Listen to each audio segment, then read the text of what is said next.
Happy Wine Wednesday, everyone. So sorry we're running so late. That's completely my fault. In case you can't hear it in my voice, I'm sick again, and I'm not happy about it. I'm grouchy Kelly today. But I do have my Chardonnay and my little hand painted Seahorse glass, and I'm here for you guys. So I apologize for being late, but we are here now. It's just open chat, but I do have so any questions you have, anything you want us to talk about, that's what we're here to do. Ray had a game, but I do have Holly with me, and Ray might jump in later. And I think I saw Chris Carey say something about he was off work. Maybe Yeah. he'll jump in. We'll see. But couple updates. So today's stream, I know, but I didn't know until about 10 minutes ago. And that's one of the reasons we're late, is because I was trying to figure out why Meta or Facebook or whatever you want to call it now changed some rules. So this stream is not going into the group. So hopefully anybody in the group will pop on over to the page or over to YouTube. But we might not have all our Facebook friends today because I have to figure out how to get it back into the group and the page. So just letting you know, if you have a friend that watches from the group, let them know real quick that, to just for tonight, you got to pop over to the page or YouTube. I will have it fixed by next week, no problem. Second of all, I have that if you've been with me for years, some of you have, I know Holly has, then you know that about every couple years, my stupid fire alarm starts beeping saying that it needs battery. And you can't see my house, but I have very high ceilings, okay? And I don't have some big huge ladder, can't get up there. So that beeping in the background, don't worry, we're not on fire. It just needs the new batteries. And I can't reach it. So that's that. I think I have a couple tank updates, but Holly, why don't you jump into what we were talking about? And hey, Zen Ginger, I see you. What were we talking about right before we went live? Oh, I was just saying I got my order of new Seahorse stuff in, and one of the things that came was my K1. So there's Woo! my K1, and so it's been a long time since I cycled anything. So I was starting to go through the process in my head, and it occurred to me that I forgot to write down when you add the beneficial bacteria. Right. Because I think last time I didn't add it until I want to say I was like a week or two in because totally forgot about it. But it Right. speeds up the process. It does. So we were Um, just discussing that. so I did find, and but first I will just say, if you're using bottle bacteria, my recommendation is to follow their directions, right? Because they do have different strains of bacteria and different policies and different everything. And then if it doesn't work, but you followed their directions, you can go back to them and say, what the heck, right? But if you don't follow their directions, then they can say, well, you didn't do it right. So I'm going to show you some directions from Dr. Tim's because that's the product I usually use. I like the one and only. It's an old school product. He's been around forever. I've met him at Macna. He, I just trust. We've talked like in person, and I trust his product. If you like a different one, I know Cheryl was absolutely sold on TurboStart Fritz. I know the Fritz people too. They're great. I just have only used Fritz once, so I can't really speak to it. It worked, absolutely worked, but I'm just saying I haven't used it on multiple tanks where I'm comfortable saying this is the way to go. So there is no right way. You can fish cycle without bottle bacteria. Mm-hmm. It just, as Holly said, speeds up the process. Instead of weeks and weeks to get it done, you can watch it happen using ammonia and get it done in a week and save all that time, but yet it's truly cycled, and you can see that by testing. So I just wanted to share, and I will put the link in the description when we're done, but I found this from back when I had to fishless cycle, and this is on Dr. Tim's page. Can you see it, Holly? Yeah. Excuse me. Okay. So again, sorry, guys, sorry about the beeping in the background. I can't make it stop. But this is on Dr. Tim's page. It's the quick guide to fishless cycle, and it literally walks you through. The one thing I really like about his website is it's very thorough. So this literally says, day one, dose ammonia to 2 ppm. If you don't know what that means, you're basically adding a little ammonia, testing, adding a little ammonia, testing. And once you get to 2 ppm, that's what he's talking about. Um, he says use ammonium chloride. I personally just use ammonia. Um, Mhm. no scents, no frills and chills, just plain ammonia. But anyways, it's very detailed. It walks you through. Um, don't expect it to read exactly 2 ppm. If you're using one and only, add it now. Make sure you turn off the skimmer. And these are good tips because a lot of people will add it or, to a tank and be trying to ammonia cycle, but they leave the skimmer on. And that doesn't really work because the skimmer's going to just pull it out, right? So lots of good tips in here. And it literally says this is what you do day 2, day 3, day 4, day 5, and etc. Right? Um, Tips and troubleshooting. I mean, it's just a really good page that I refer people to when they want to know, like, when do I do this? When do I do that? Well, again, follow the instructions for the product you bought, but this is a good overall guide for any of the products because it kind of works all the same way, right? Mhm. So I will put that in the description. Real quick, also, if I could find it, I'll try. I don't know if I can search while you guys are on here or not. Tell me if it works or not. But I know that Dr. Tim's also has a nope, apparently I can't search. So I will just tell you and I will try to find it and put it in the description when we're done. But Dr. Tim's also has a great page that like literally says because he's got a lot of products, right? And Mhm. but it literally says if you're using this, don't use this. If you're doing this, don't put this in. I mean, so he's really thorough. I really like the site. I'll share it when I'm done. But that guide, if you guys know of a better guide, please feel free to share. But that one's the one I always kind of turn to just because it's worked for me every time, right? And it tells you day by day what to do. So let me actually put that in there. Hey, Chris, Carrie, I see you out there too. We would love to if you feel like jumping in. I know you don't have much going on, but it doesn't matter. Neither do we. But here, hey, Fish Family, see you too. Hi, Evie. Oh, Evie! Oh my gosh, Evie! I haven't seen you in forever. And I was gonna say she works with. I think she married. I believe she got married to the main man at Fritz. So sorry, Evie, Sweet. that I'm not up to date on what's going on with you. I apologize, but yeah, I mean, I'm personally not currently cycling a tank, but if I ever get these freaking Seahorse fry that I'm waiting on, then Then I you'll will need absolutely reach out to you because, as I said at the beginning, I'm just sharing that guide because it's the one I've always turned to. If you guys have a guide online somewhere, share it because, to. Cheryl, who is a seahorse keeping expert, literally swears by Fritz. I mean, Holly, does she not? That's all she talks about is how Yeah. great it is. So, and I remember using it on a tank and it worked perfectly. So again, guys, it's not like I'm trying to aim you in any direction. I'm just saying that's the guide I used. But if we can find a better one, so be it. But and Evie, you guys should put a guide online if you don't have one because it's very helpful. Because even us old schoolers, right? As Mhm. Holly is saying, it's been years. It's not like even the pros, the Dan Underwoods of the world. It's not the Alyssas.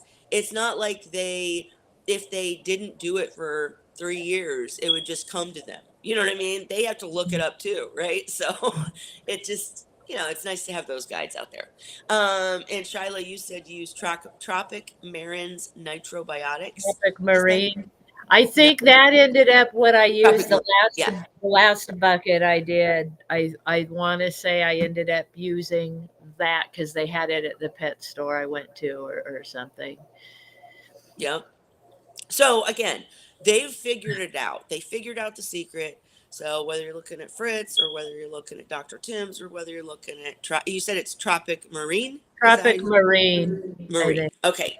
Um. Yeah. So yeah, I mean, if it works for you, it great, right?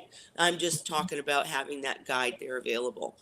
And when I Mhm. kind of veered off into, well, he also has this page that tells you don't use this with this, and etc. Mhm. It's the other thing Holly and I were talking about before we got going in this is hydrogen peroxide and how often we use it in seahorse tanks. And Holly, just go ahead and j- jump us into that conversation. What were we saying? Oh, I have one tank that I dose peroxide for ciliates just to try to keep the populations down. And I don't know that I'm putting enough in, or I followed some directions from one of the guests we had on here years ago. So anyway, it's like roughly 8 hours between doses, and I do it twice a day. Mhm. Well, today I had kind of a dental emergency, so I cleaned the tanks later in the day than I usually do. I do them first thing in the morning normally, but I had to go to the dentist first thing in this morning, so I did it after I got back. So I didn't have that tank finished, cleaned and water changed till I want to say it was close to noon, and I dosed it with the peroxide that I usually put it in the morning. So then their next dose comes at their dinner time, which is about 3 o'clock. And so a few hours later, after I clean the tank, I'm feeding them their dinner. And I totally spaced that I just cleaned the tank and already dosed the peroxide not long ago. So I dosed it again. And then I remembered Ray saying that peroxide dissipates very quickly in the tank. So I was like, well, I probably don't have to worry, but I'll just kind of keep an eye on them. And nobody was acting different. So I imagine they're fine. I Yeah, should go in there and look again. That was at 4 o'clock. I would look at right. Here, hang on. Well, I'll just say it instead of typing it. And I'm sorry, Holly, I was listening to you, but I saw Evie was talking about recovering from Australia. I want to hear all about it. I'm so super jealous that you and Sean. Yeah, that's amazing. And did want to say though, if you ever want to jump in here on a Wednesday night, as you see, we're very casual. We're not some huge channel, but we do have, a lot of people watch later, and so if you ever want to jump in and talk about what's going on at Fritz, or if Sean does, I mean, we would love to have you. And just let me know so that I could make it a big splash thing where you would be a guest. But we'd love to have you jump in, and we're fun. We don't have any agenda here, so we'd love to have you. And it's so cool that you jumped in today. Really appreciate it, and we want to hear about all your exciting new things going on because it's awesome. But yeah, so Holly, real quick, back to you. Sorry. Um, with the peroxide, and this is the question that I asked Holly before we went Mhm. live, because basically her story is telling you, she doses in one tank but not the other. So I want to know why. And then you said I dose this time and this time. Why? And we've already come to the conclusion that it didn't end up being a huge deal, that you were off the times, but we'll talk a little bit more about that. So to back up, why do you dose one tank and not the other? Because the other, it's complicated, Sorry. actually. Sorry. So the tank that I dose, I started originally with live rock. Hmm. And I figured ciliates were present because the seahorses had signs of ciliates from time to time. Not bad, but I think they do. And the babies that I raised, that were born in that tank, I treated them with formalin for ciliates. So ciliates were present in that system, is my guess. The other one, that my other tank is sterile, is the short story. It never had rock. It's never been contaminated. No one in that tank has ever shown any signs of ciliates. So I don't dose that one. That's just the babies I raised that are in there. And they were all treated with formalin before they were introduced. And there's nothing in there. There's nowhere for the ciliates to come from unless it cross contaminates from the other tank. Yeah, But from us, right? to my knowledge, that hasn't happened. So Absolutely. So I And just treat the big tank, or not the big tank. It's actually a smaller tank, but it's my original tank, the display tank. so, and I'm not going to try to dive into explaining ciliates, guys, because I'm not a scientist, right? I'm not going to even pretend I understand ciliates because I don't. Because ciliates are ever present, right? They're in every tank. They really are. But it's Hmm. about, I don't want to say what they can live in. We need to get an expert in here to really explain ciliates. Hmm. I will just go with exactly what Holly just said. Hmm. If you see your seahorses using their tail to scratch Hmm. their, not ears, but they're if they're Hmm. using their tail to scratch themselves, if you see them rubbing up against rock all the time, and I will say all the time, because I remember talking to Chris Carey and sending him a video and saying my male is doing this on this rock today, and he was like, does he do it every day? And I was like, no. And he was like, yeah, talk to me in a week. If he's still doing it, then worry, right? So don't Hmm. freak out the second you see this. But I'm just saying, if you see telltale signs of this, then, as Holly said, peroxide dosing is an effective and good way to help the tank, not help the seahorses in the tank.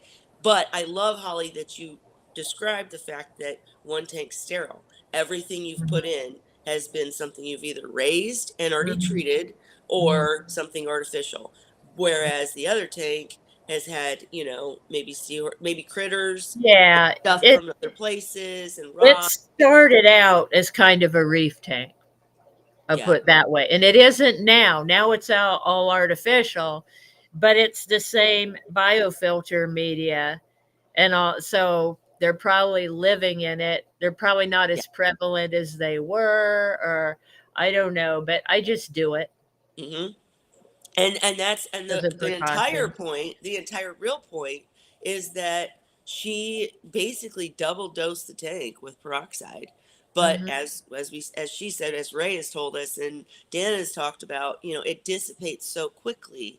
It's not like an emergency crisis thing. It's not going to kill Hmm. your, filtration. It's not going to kill your bio, you know um, bacteria or whatever. So yeah, just I don't know. I just thought I wanted to make sure you shared it once we were live, Holly, because I think a lot of people are afraid of dosing things, and I would say peroxide is probably one of the safest things you can dose. Now, I'm not saying you can't kill a tank with it. You can kill a Hmm. tank with almost anything, but peroxide dissipates so fast and is so useful in so many ways that we just happen to use it a lot in our tanks.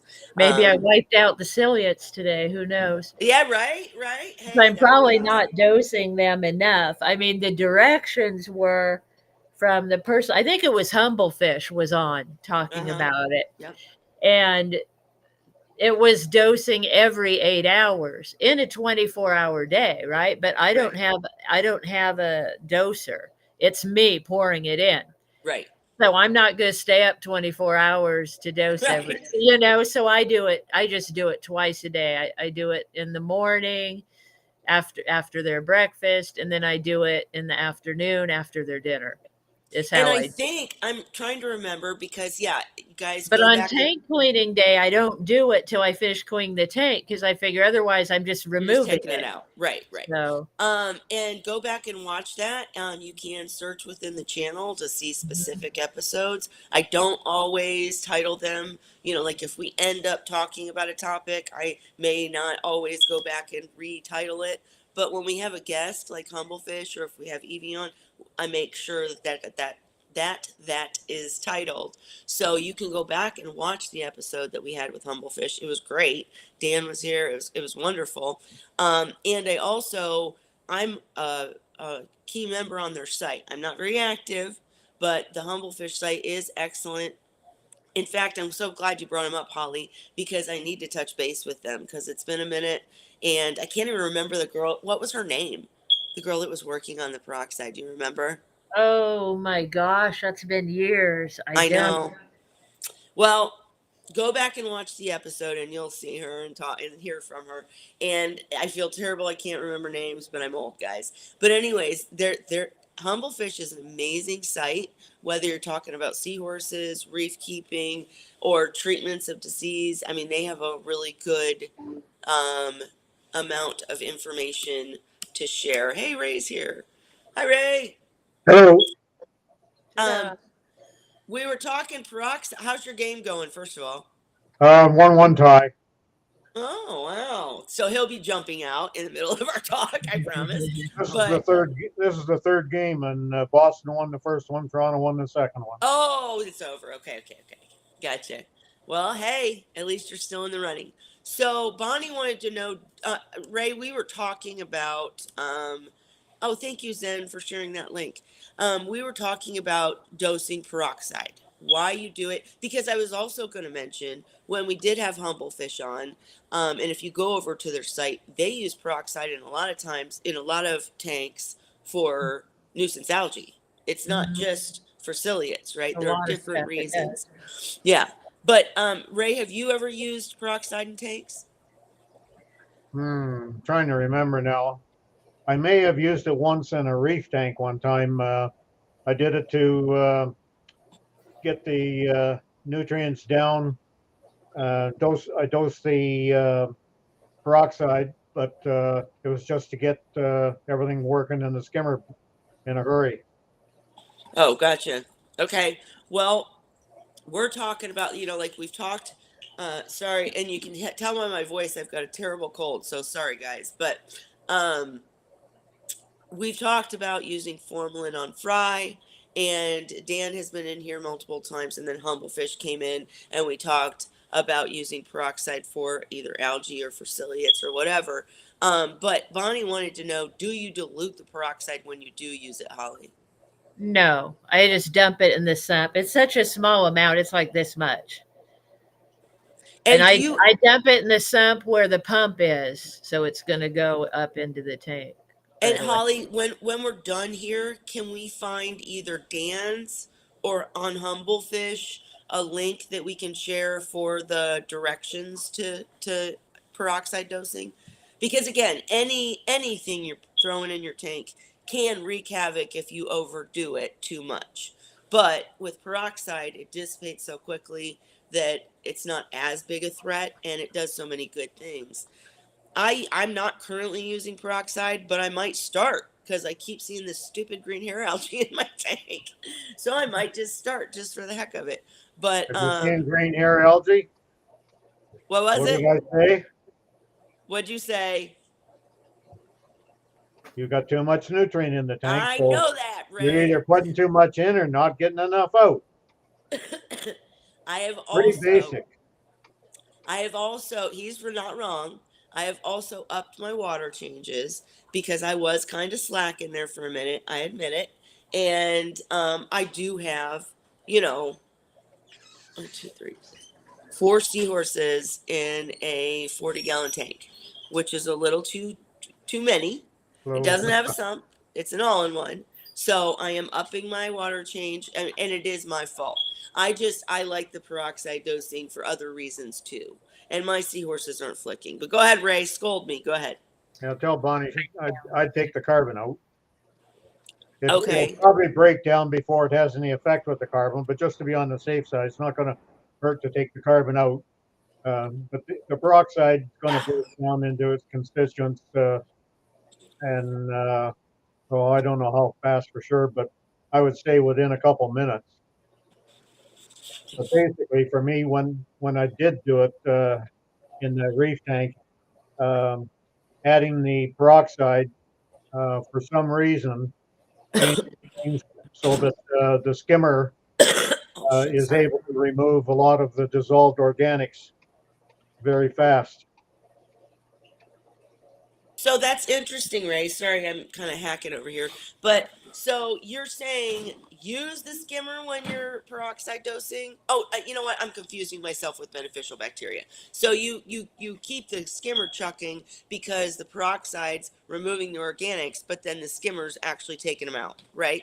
Yeah. Well, Okay. I believe at the time, this is a long time ago, but I believe at the time the recommendation was to turn the skimmer off, dose the peroxide, and then turn the skimmer back on.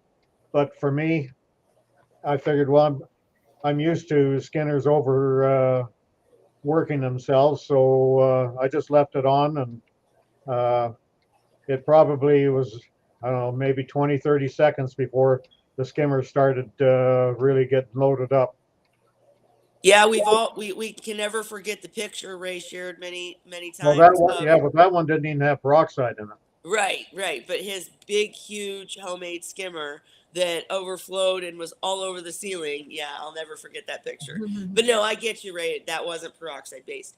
Bonnie or So I Charlotte. found all the information about Okay, that, go ahead, Holly. actually. So it was Bobby Miller Okay. is who it was from Humblefish. And the peroxide, for the reason I use it, she was saying, was uh, So wait, one. Bobby is Humblefish. The girl has a different name, but it's fine. Go on. Oh, well, that's what I had written down. Okay, go on. All right. So for peroxide, it's 1 milliliter per 10 gallons every 8 hours. And you can gradually work up to 1 milliliter per 3 gallons Uh-huh. after you've been doing it for a while eventually. And in my tank, I use 8 milliliters twice a day. I have a 55-gallon tank with a 20-gallon sump that's probably actually 15 gallons. Uh-huh. So I just do 8 milliliters twice a day is what And I do use. So and it's not a lot. Right. So, real quick though, Ray, like in those instructions, I remember Dan and Bobby like hashing it out, and I can't remember her name, and I'm so sorry for that because she was a genius about this peroxide stuff. But um, basically, is the reason that you can work your way up to 1 milliliter per 3 gallons, is that because the system starts to get used to it and you need more, Well, or I it's can't. already doing its job, and as it starts doing it, whatever it's working on, the concentration has gone down, so you can put more in to Got get it. the remaining stuff. Gotcha. I'm not sure of all the chemistry involved with it now. It's too long since I've got into that, and with my memory, there's no way I can Well, handle trying hey, to remember all that. you still remember more than I do when asked on the spot, so you're doing great. Don't worry. But I was gonna say too. I think you Personally, I remember. don't see the need for it in a Seahorse tank if you're doing everything right. So, but if okay, so if you were in Holly's in situation where she has one tank that runs smoothly, fine, perfectly, and then okay, Holly, I saw you'll be right back, and then and I need to come back myself. Sorry, we got just Ray up here. I'm sorry, guys. If you're just now joining us, I have this terrible cold, so I'm over here blowing my nose and acting all crazy. Sorry, but so what was I even saying? I was saying um if you had a tank that was running smoothly, everything great, and you had a tank that you very much believed had a ciliate problem, you're saying just do bigger water changes in that tank and don't use peroxide? Uh, well, Put you being on the that I've spot. never had a real ciliate infestation that I had to take care of, hard Gotcha. for me to really, comment by experience on it. But I think the ciliate, again, are going to get out of hand as the nutrient levels get up in the tank. So again, I would say if your ciliate levels are up like that, do something about your husbandry and get things back down again. You're always going to have the ciliates there. Yeah. So if you get the nutrients under control, it's like bristleworm population. Yeah. If you have bristleworms in a tank, but if you have very low nutrients, you hardly even see the bristleworms very often. Sure. But if if you're not as diligent in husbandry and so on, the water quality deteriorates a bit, and the population of those bristleworm goes up. And the same thing happens with ciliates and with your nasty bacteria. Yeah, I hear you. I hear you. But one of the things Holly and I were talking about before you came on was this is kind of somewhat part of that discussion about having a sterile tank versus a natural tank. And I'm not saying either one's right or wrong. And as Ray's saying, you can control and manage either one of them well with seahorses. But I have just noticed exactly what Holly was talking about in the fact that when you have live rock or you add things that aren't sterile, that weren't you didn't have before, say, when you're adding new things constantly and building a new tank, and there are things that you're not, say, gorgonians, whatever, you're adding stuff, it seems to bring things in, right? So that kind of tank, I don't know. I don't know. I'm just trying to put it out there that there are both ways to do it. And if you are the person that wants to build this beautiful tank and add stuff that, you're not quite But even 100% without sure of. adding stuff, you can start with a sterile tank and just put your everything artificial in there, and then put your seahorses in there. You've already introduced things I know. because the seahorses have ciliates. There's Sure. no way that you're going to get a ciliate from or a seahorse from anybody that doesn't have ciliates, I agree. And I said that earlier. They're ever and they're present. not going to be a problem until that water quality changes and gets bad. But you don't think, okay, well, I don't really know how to broach this topic because I'm not a scientist, but just as a very normal, knowing nothing person, right, that just kept tanks, but I don't know the science behind it. To me, any tank with rock and such, we love rock because it's porous and it holds all this beneficial All I bacteria, use.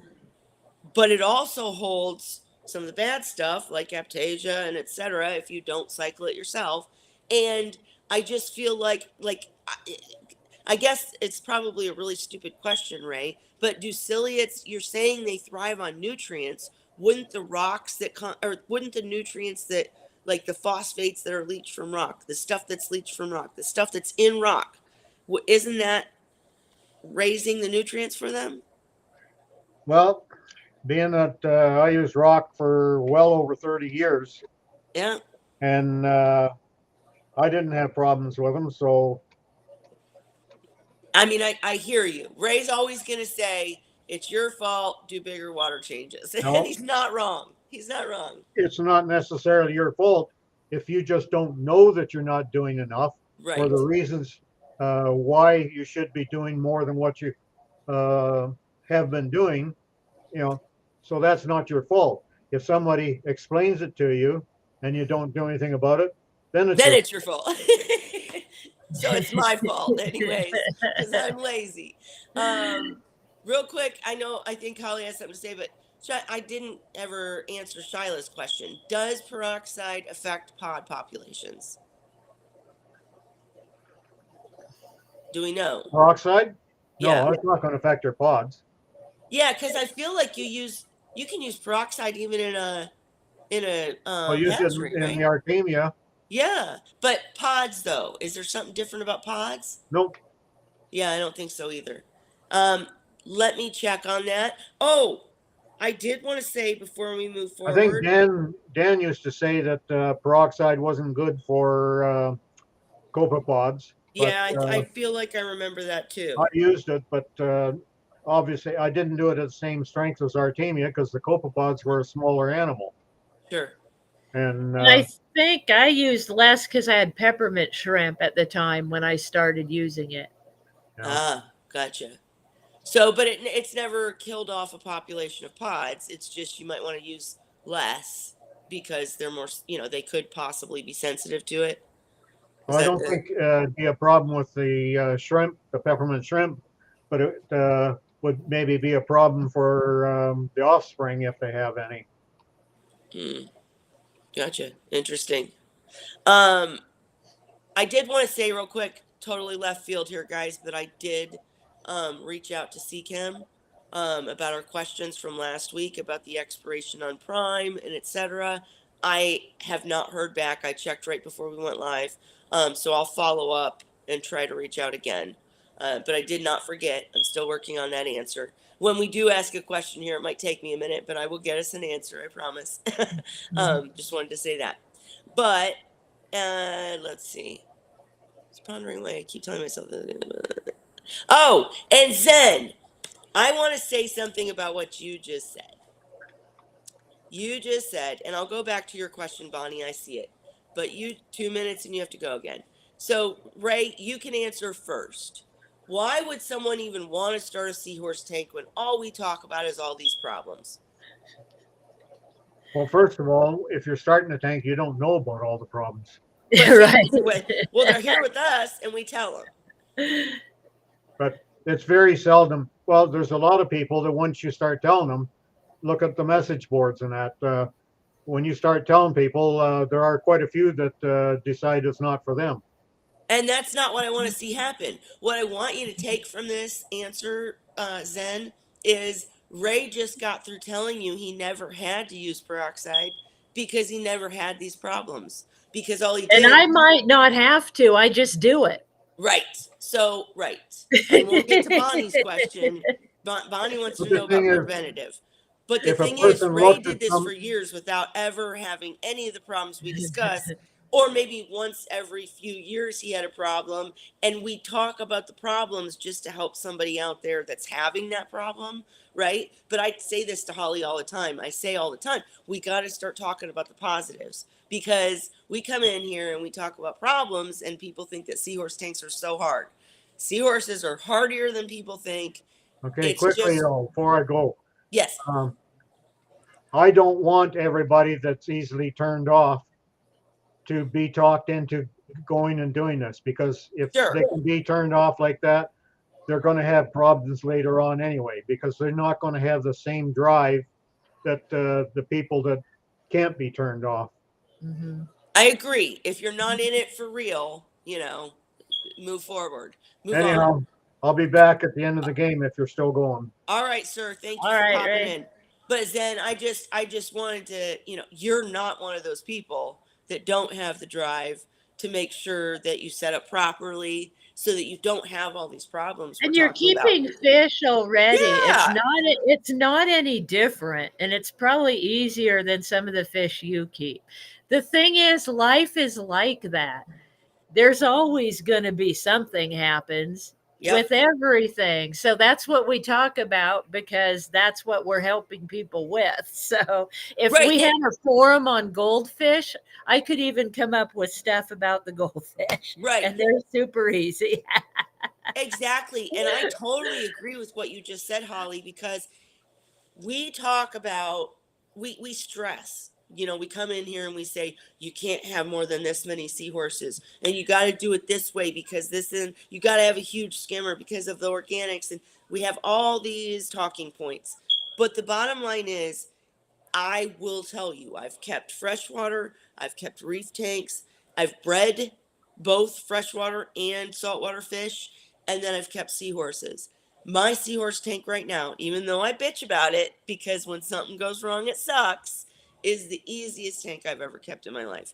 My tanks with sumps with seahorses were so much easier than, oh my God, discus? Oh my God, they were something. Me, I have really, and again, it totally depends on your situation, right? I live in an area where the water is shit.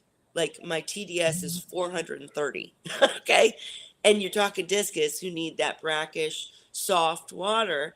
I used to have to not just RODI, but then I had to buy the black water and I had to test constantly, and I got them to breed because I had that drive, right? That's what I wanted to Mhm. do. And boy, That's my a whole lot of work. family was like, get out of her way because she's gone. But I mean, that's, if you want it, you can absolutely make it happen. And even if you don't have that crazy drive to like breed like I do, keeping seahorses can be very simple. What we've said all along is it's just different, right? It's just that, like Dan always used to say, someone who's kept other fish or Mhm. saltwater tanks, the only thing they have to realize is that this is a different tank altogether. It's got Mhm. different rules, but once you know the rules, it's as easy, if not easier, right? I think, is that a Yeah. good way to say it, And Holly? you can do it. I mean, Jen's been here, like she said, for what, over 14 months. Yeah, Well, think of this. I had my seahorses before I discovered this group. yeah. I learned as I went, So and there's some things I redid differently because of that. But seahorses in general are pretty tough little critters, they actually. are. And Zen, that's a really, Yeah, because you're doing don't the be afraid. research, You'll do it right and you'll be fine. And then not if only something comes up, it comes up because that's life. and and you then fix we'll it. help you through That's through it. and It's amen. Well said, Holly. And Zen, like I already know you have that drive. And also, what I was clapping for is the fact that unlike Holly and I, you didn't just go get seahorses and figure it yeah. out. You're here, with us, and you're hearing the bad stuff, and I hate that because it is not always bad. So many people keep seahorse tanks and never have a problem ever. Like it's just Mhm, they set up right, it's beautiful, it's mhm. done. We just kind of focus in on the problems to help the people that are having them. But yeah, I'm not. Um, yeah, and Shyla, yeah, good point, Shyla. Shyla knew all the problems she could face before she set up her take, but the love for them was just bigger than the problems, and Yeah, I find it rewarding too. yeah, Amen to that. I think Chris is yeah, here trying to come in. yeah. Chris, I'm trying to let you in. Uh, Chris, I tried to let you in. It's not letting me. Try to join again, and I'll try to let you in again because Chris is a great one to. Oh, here he is. There we go. There's Chris Carey. What up, Chris Carey? Can you hear us? I don't think he can hear us. Uh-oh, technical difficulties. Yep, we're seeing a spinning Chris. Can you hear us, Chris? All right. Well, I'm gonna keep talking and hope he comes through. But Oh, Chris not is a too much. great Catching up one. with you guys. How you There guys? he is. So Finally. Chris, There we go. guys, Chris is in Down. Australia, so there's a little delay. So if we talk over each other, yes, we can hear you. Okay. All right. So I think that when I ask him a question, he can't hear it for Yeah, a minute, I'm is just what trying I'm to work it guessing. out.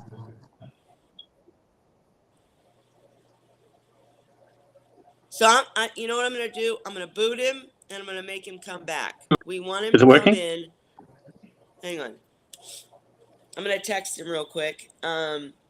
Holly, talk more about your love of seahorse keeping while I Oh, text him real okay. quick. How about I share my video while Yes, we're let's doing share a that? video. That sounds fantastic. All What right. is tell the people what we're sharing though. So a week or two ago, I think I mentioned I got some new summer things for my display tank for Dandy and Sadie because remember they had the snow globe and the snowflake, which they loved, but I wanted to get rid of winter and get some warmer stuff, sunny Yep. type stuff. So I found some stuff for them on Amazon. So I was going to share this. Let me Share get it away. good. Da, da, da.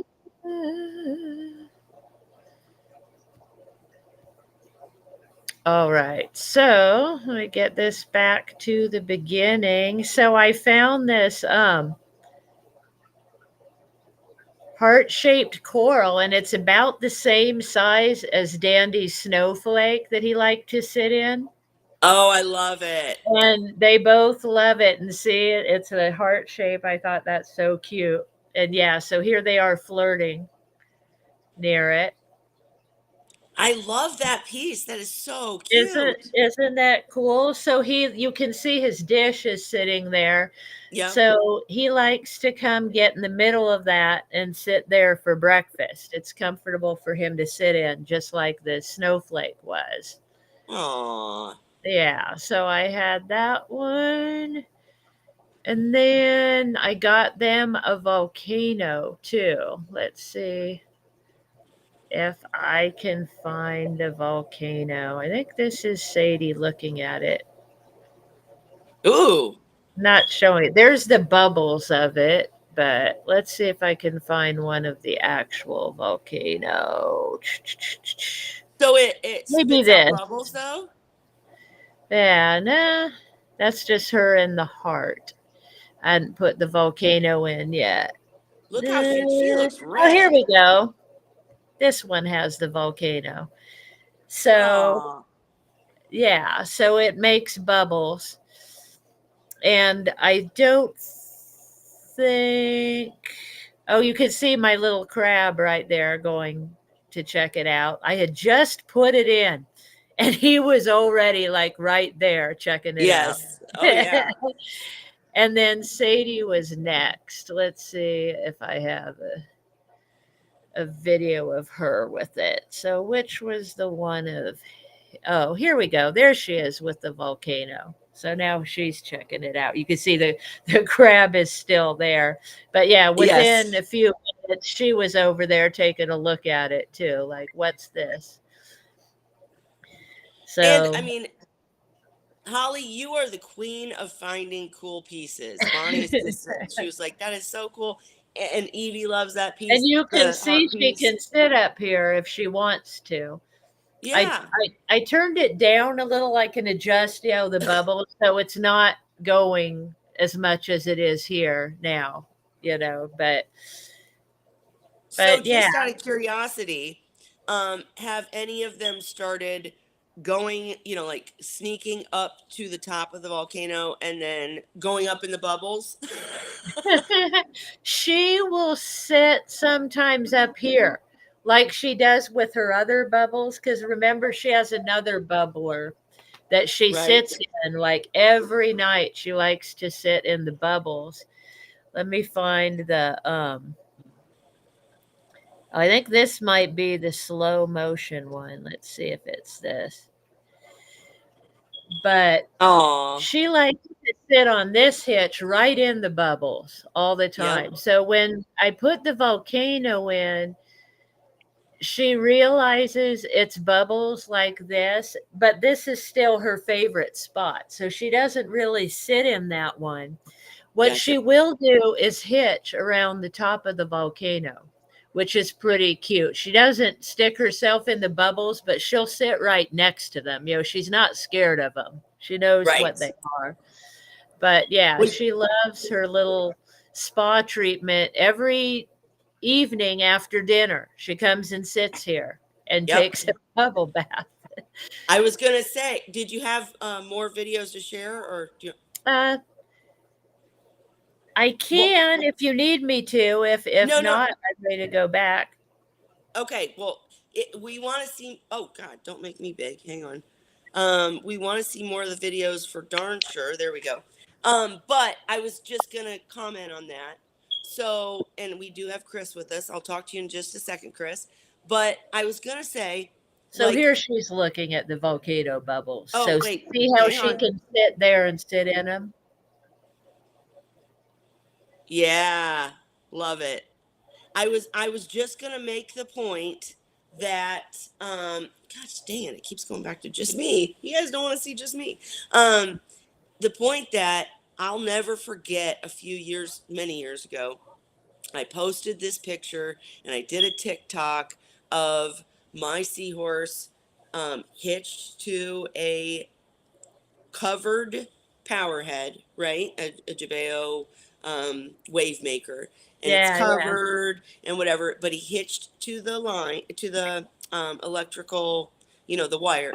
It's not a Uh-huh. wire. What the hell is it called? Cord.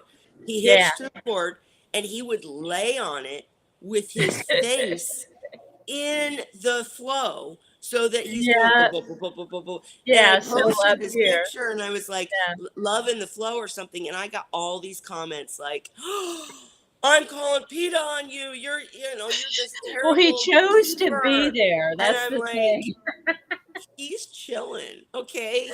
He's doing it on Right. purpose. Yeah, He's they have loving a it. choice of where to go in the tank. In my other tank, they used to um hang on to the return nozzles, Yeah. and then they sit in it like that and stick their head in it and everything. Well, and I was going to say too, it's funny you talk about them loving being in the bubbles because we've Mhm. had plenty of conversations about pouch emphysema and gas bubble disease and such. But Dan made very clear a long time ago that the bubbles, the air that causes pouch emphysema and gas bubble disease is seriously like you wouldn't see it. It's not the bubbles from an airline, okay? My male fights with the females to make sure that he gets a spot on the Robert King char chamber because he wants to sleep with bubbles going up his butt and his pouch. Okay. It's just, they like it. It feels good to them. Probably think we just got through saying ciliates are ever present. So they've got Yeah. them. It's just like, I mean, think about us humans.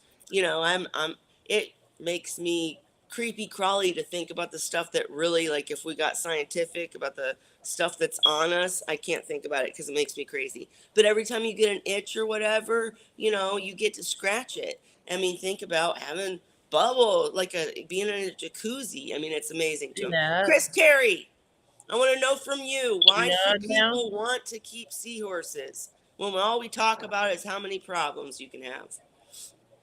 Because they're amazing. It's, you know, having a bunch of beautiful seahorses in a beautiful display tank, like it's amazing. It's soothing. It's good for the soul, and they're interesting as heck. So, you know, there's thousands of interesting things about seahorses, and getting to watch and learn about them every single day is just amazing. I would totally agree, and I would say too that I still have coworkers and just people that I talk to that are like, "Oh my God, you keep seahorses? Seriously?" Like they can't believe it. Anybody, So my are girl. you still showing the videos? Because I can't tell because I'm on the Oh, video screen. I wasn't. Do you want me to, Holly? I'm sorry. No, I can stop sharing then. I didn't realize because I'm when so I'm on sorry. that screen, I can't see you. So we can go. I would say, yeah. Okay, you just closed it. All right. I'm sorry, Holly. I should have been clear. Chris jumped in, and I kind of jumped to something else. But we can go back because we want to see the videos. Of course, you know we do, because you have the cool stuff. You always get the cool stuff, like Bonnie was saying. But I worry about that a lot, Zen. That's kind of why I keep harping on it. It's just that, ask Holly. I've talked to her, you know, outside the stream many times and been like, man, all we do is talk about the problems, right? We never talk about the amazing things. Like, I constantly focus in on breeding because I want to have fry again, right? So I'm always talking about their courting and how they can change colors and how they're magical. But Mhm. I mean, like, Chris, you're a good one to maybe describe just like you get a relationship with seahorses. Yeah, I know tell you me. can with I know you can with other fish. I'm not saying you can't, but like seahorses, they're just so you they there becomes a relationship. They almost talk to you. I know people are going to be Interact like, with she's you. nuts. No, No, but they they definitely do. interact with you. They And you can see interact. from my videos, I mean, how Yeah. cool and interesting they are. And they have Yeah. little personalities and They they'll get to pout. know you. And Yep. Chris, yeah, what do you they're got to very add to cool. that? Yeah, like you said, like you build up these little relationships with these animals, and you know it could be in the way that you feed them every day, or every morning, or every afternoon. You know, they might be part of your integral part of your routine. You know, you might wake up, you know, have some breakfast, wake the seahorses up. You might turn on their lights, go have your breakfast, go back to the seahorses, and now they're finally awake. So it's time for them to have some breakfast as well. And then you might, you know, go to work, or you might go about your daily routine, and you know, then every single night before you go to bed, you might turn off their lights, and or you know, give them one last feed, and then do a quick clean of the tank, or something, and then you know, turn off the lights. You know, they do become part of your routine. They are a bit of work sometimes, but they're Hmm. definitely worth it. Well, Otherwise, we wouldn't do it, would we? that's right. Mhm, And it's just like, you mhm, know, people who absolutely adore dogs. My sister has mhm, his name's Pacha. I can't even think what he is, but he's this little short, weird looking dog. I'm not a dog person. Sorry, guys. I don't dislike them, but like he's mhm. adorable. And I'm like, oh, he's so cute. But he's her baby. Okay. I mean, Yeah, like, my dogs there's were. the dog goes to school, and Mhm, I mean, and mhm, I think she's an excellent dog mom. Hats mhm. off to her. Pacha is a wonderful dog that deserves it. I'm just saying, it's if you love it, you love it, right? So, Mhm. and Zen, you said, to be fair, you heard the same about discus, that they were very difficult to keep. And Yep. again, Yeah. they're not, depending on where you live. If you have really great water, soft water, then it's not as difficult. Whereas I had to deal with hard water Mhm. that was really high in TDS, and I have to deal with that with seahorses too. But and we're not. I'm not trying to single you out. I'm sorry if I am. You're just the one commenting. Mhm. But you're not blowing it out of proportion. I get the OCD. I get all of it. That's just why I wanted to spend a little bit of time talking about how amazing they are and how worth it is, right? If something Mhm. goes wrong, it sucks, but you've Mhm. got us. We will help you figure it out, especially you, and Mhm. we'll make it, we'll figure it out. We'll fix it. I've saved so many seahorses. Chris Carey has too. Chris Carey was running the program in Australia. He's bred multiple seahorses. Hey, Evie's here, by the way, Chris. I don't know if you saw that. Do you know Evie from Fritz? No, no. Okay, we need to introduce Evie to Chris. Chris Carey used to be at Okay. Seahorse World and Seahorse Australia. He's not currently, but he still works within the industry. And he's kind of a shrimp guy, which is, sexy. But yeah, we need to all connect on different levels. But what's up with you, Chris? I'm rambling, I'm all over the board. What's going on with you? Not a great deal. Just sort of, just going about work and not working in the industry at the moment, Right. but still have a lot of friends and contacts in the industry, and still try and keep my finger on the tab and try and keep an idea of what's going on, and you know. Yeah, no, absolutely. I would say Chris is the one that informs me of all the news. When something comes up Mhm. in some area, Chris is the one that tells us. And the advice that you do give and do have to provide is so valuable because of so many years of you doing it, Mhm. and the fact that you still care so much and are still trying to protect wild seahorses and also protect the industry. You're in this unique spot where you're very valuable, and we appreciate you coming in here and just everything that you do. I just wanted to say that. Absolutely. Yes. Yeah, thank And you. then Ginger said she's in Texas, Liquid Rock, 3:30 TD. I told you mine's 4:30, so I'm with you, sister. I got you. I know. Um, but yeah, definitely not soft, clean water. The RODI machine is the key. And Mhm. the other thing I would say too, just to be real, now that I'm down, like I used to have literally 10 tanks of seahorses, different species around my house. There's no way I could have pulled that off without the RODI machine. But at this point, I think I told you guys a few weeks ago, I knew I needed to change my filters. I was kind of being lazy. I was putting it off. I only have 2 tanks now. So with only 2 tanks, it's a situation where if I know, like Ray would be telling me right now if he was here, you need to do a bigger water change. I could just go buy distilled water, right? I mean, it's that easy. Mhm. Distilled works just the same. I mean, so anyways, I know I'm all over the place though, guys. And you did okay with mud skippers, familiar with mixing salt and refractometers and such. Leg up there. That's it. I mean, Chris, what would you if you joined to talk about something specific, please butt in and start talking. But if not, I'm going to keep asking you questions. Yeah, So, keep asking. okay, what would you say is the main thing you would tell a new seahorse keeper, like just to set up for success? Like, I know there's so much, but I mean, is there anything that you just like, this is key? Well, I would tell them to do a little bit of research, or more than a little bit of research. Like try and learn as much as you can before keeping them, before you throw yourself in the deep end and start encountering problems. Like prevention's a lot better than the cure for a lot of seahorse problems.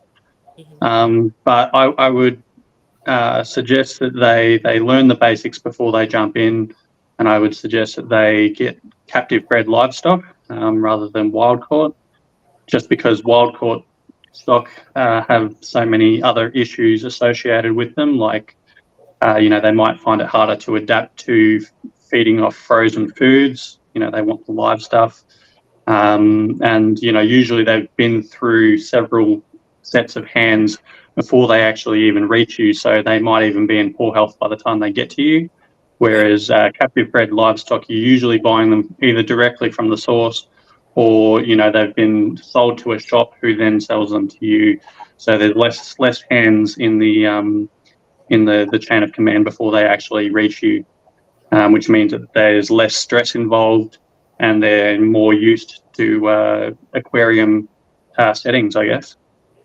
I love it, and I would say that's a key point that I kind of sometimes forget to continue bringing up, because when you hear from people like Cheryl and Dan and Ray, they started keeping seahorses when there weren't captive bred seahorses to buy, right? So some of the problems they talk about and some of the issues they dealt with, we'll never see because we're buying captive bred seahorses that are already, we're, I don't know the last person, like I haven't heard anybody having to deworm a seahorse because we get captive bred seahorses, right? That all that's already done. We've Mhm. got, aquarium trade seahorses that are made for the tanks and that are not made for it. That was a bad way to put it. But you guys get my point. They're They're made in they're the tanks. yeah, they're made in the tanks and they do better in the tanks. I've often argued, I love the connections that I've made with people like in Project Seahorse. We had Sarah on here. We've had different people from different parts of the industry on this channel, and I appreciate all of them. But I'll argue till the dying day. You know, I understand protecting the wild caught, and Chris, you and I have had this conversation back and forth multiple times. But the fact that so many people in our industry love seahorses and end up breeding seahorses means that they're we're almost producing more than the wildest. That's not true. Don't quote me on that because that's not true. But per seahorse we are. All right. So the millions of seahorses in the ocean that are producing, obviously that's more. But my little two seahorses that produce, this many this many fry, I'm keeping more of them alive than probably would happen in the ocean because of Mhm. predation, because of the problems in the ocean. So I know I'm rambling, guys. I don't No, feel good. you're I'm right. so You're sick. right. So But what you're trying to say is that yes, please, please tell me. the aquarium hobby or the aquarium trade is producing more seahorses for the aquarium trade than what they're taking from the wild. So Right, there's a lot less seahorses coming from the wild into the aquarium trade than the aquarium right. trade is producing from for and from themselves.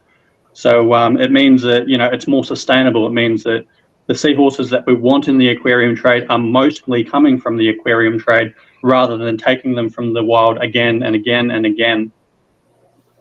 Mhm. Absolutely. Thank you for wording it better for me. I don't feel good, guys.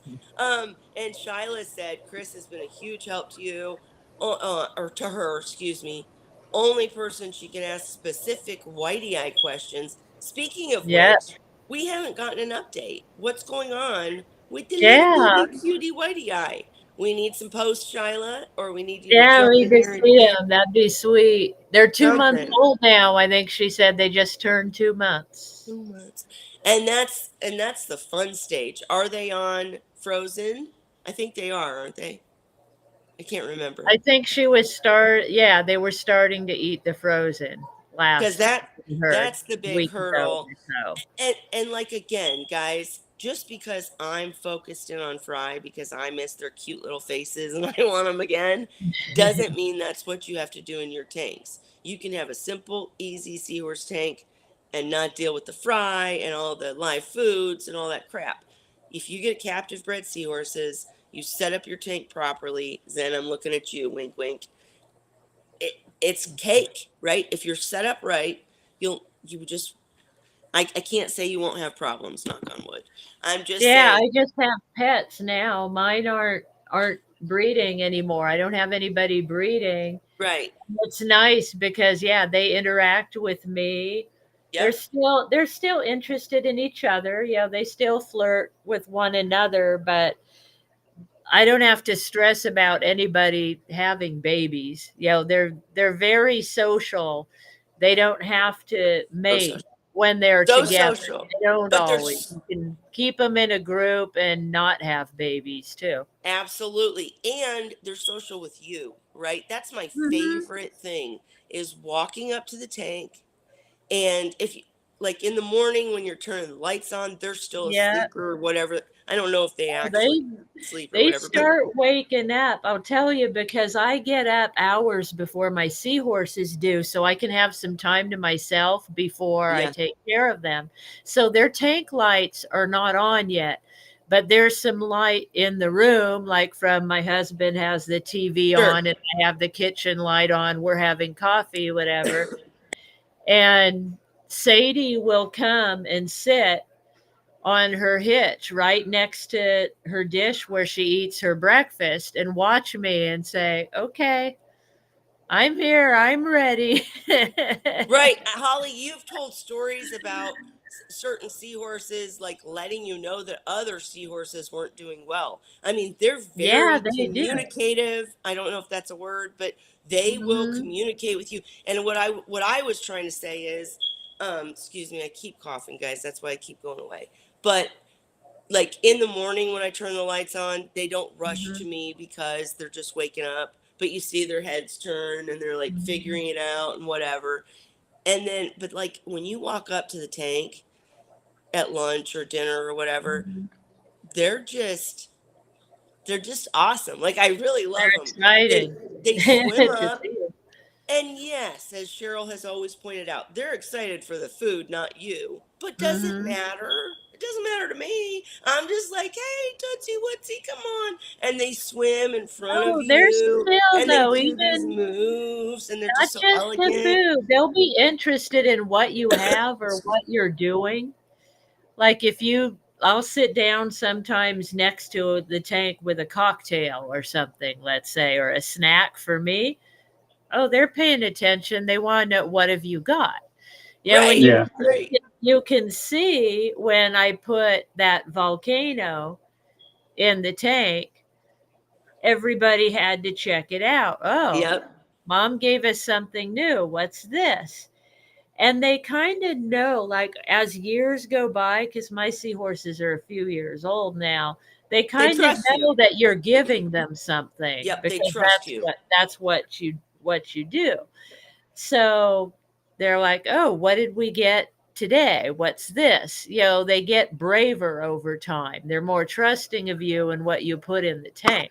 Like when I first used to add something new to the tank, they might take a day or 2 days or so to really trust it and Right. be close to it and sit on it, you know, or whatever.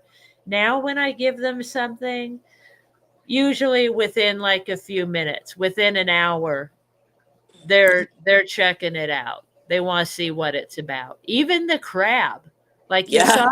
that little crab, he came over. He saw, "What'd you put in here? Right. Is that food?" Is what he's probably thinking, Right. Right. but They are. They are.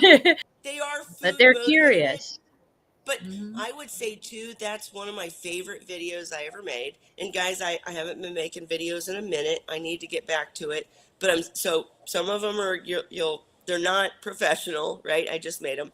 But the video that I made, I think it was the not the ways to feed seahorses. I'll find it and I'll link it. I But it's kind of something know like which one you're talking about. the I'm one trying to. with the piebalgs, because it literally shows them when I first add them to the tank and they're so shy and Mhm. they're like, and I'm like, okay, so the first thing I'm going to do is I'm going to back up because Mhm. even though I want this relationship with them or whatever, I know they're They're not like, ready "Are for you it. getting ready to eat us, Right. lady?" Are you a big predator head or something? Yeah. So, and one of my tips is back up after you add the food. Don't stand there in their face because they're kind of scared. They got to get to know you, but they do. And then They as the video do. goes on in future videos, I mean, they're just like, Although I will then they're say rushing the tank. I love it. Sadie doesn't like it when I watch her eat.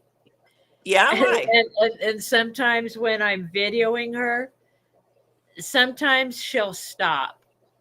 or she'll leave and come Yep. back after I go away. It's like she's self-conscious. Other times she doesn't care and she'll just chow down.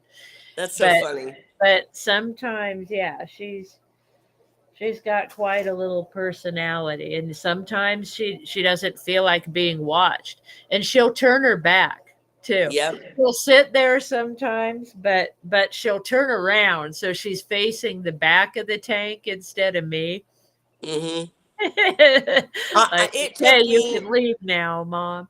I feel like, and I Chris, you need can my comment on privacy. this. I feel like it took me like 2 years to finally get a video of an egg exchange and a birth, because it, like the male, Mhm. he ain't. I'm not saying he's protecting them. Maybe he is. I don't know. But he didn't want me watching. Like, like none Yeah. of my males want to give birth and like, yeah, videotape me. You see these cool videos online, but it takes them 2 years to get them right, because Mhm. they're not about that. But Chris, Bonnie did ask, do you feed copepods to your seahorses? And I heard some people keep a live colony of copepods in the refugium. And she's talking about when you kept seahorses. But what's your thoughts? So I haven't actually fed copepods to seahorses intentionally. So whilst I was at Seahorse World running things there, I had access to Artemia, which was hatched every single day. And because of that, there wasn't really a need to feed out copepods, because they basically are copepods. They're just one that you can hatch out on demand with a little bit of prep work. So we weren't feeding copepods for that reason, because Artemia were easier.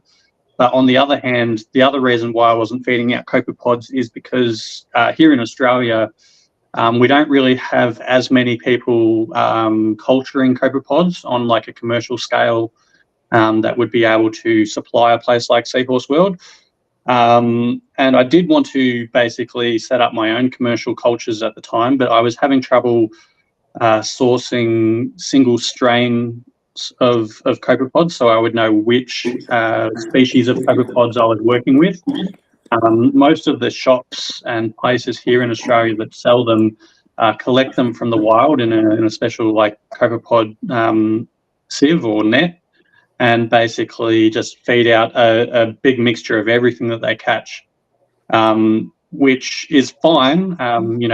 Coming from the ocean, it probably has even greater nutrition than just plain copepods that have been single cultured. But the other problem with that is you can have other nasty things come in with the copepods, all sorts of pests or parasites, and you don't have that greater level of biosecurity control, which was a big problem for me, because I didn't want to introduce, bad things and then, have to deal with the health problems for entire species of seahorse.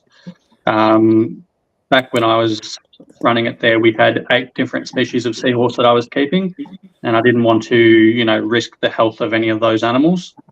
And, I didn't want to accidentally infect or some of the systems with some of these seahorses, and then have to contact customers that we've sold seahorses to, being like, hey, these seahorses have this problem, be aware, and then have them contact their customers, and it would just be a nightmare. So from that standpoint, it was easier for us to just feed Artemia. We did also feed rotifers to some of the smaller fry of certain species. So things like your red eye or your cuda got rotifers, so did clownfish and a few other things. But it was mostly just the rotifers and Artemia, not because copepods don't have their benefits. They definitely do.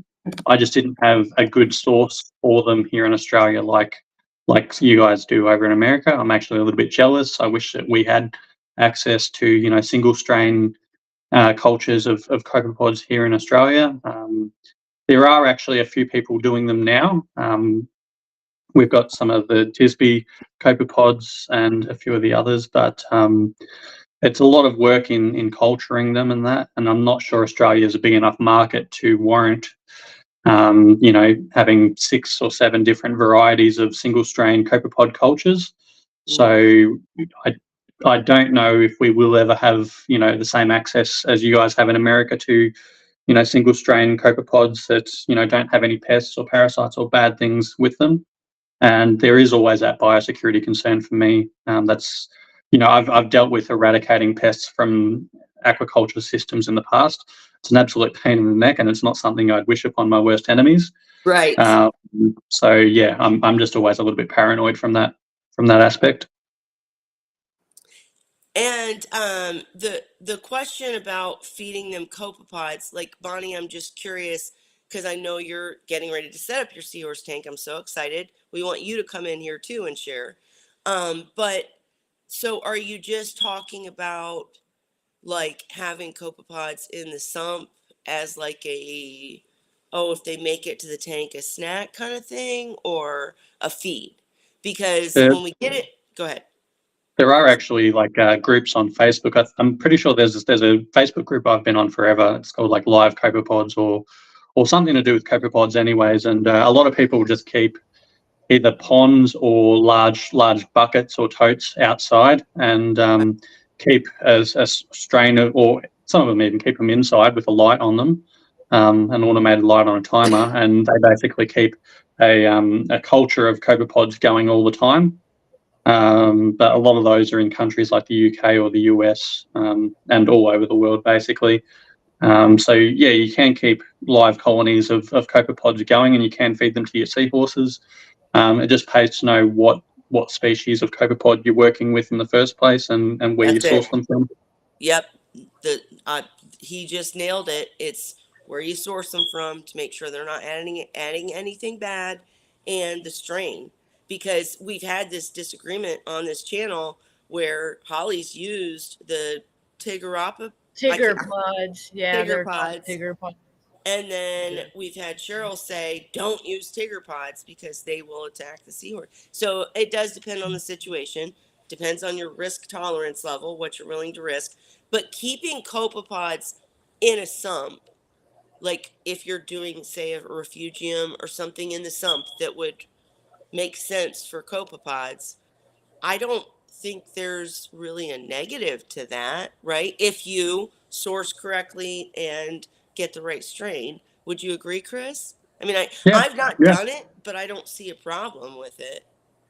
yeah. I mean, having a constant food source on hand is always handy. It depends on what species you're dealing with. So, if you're dealing with, especially a smaller seahorse species like Zostre or a dwarf seahorse, having that constant food source on hand of live food, that both the adults and the juveniles can both eat, that's very beneficial.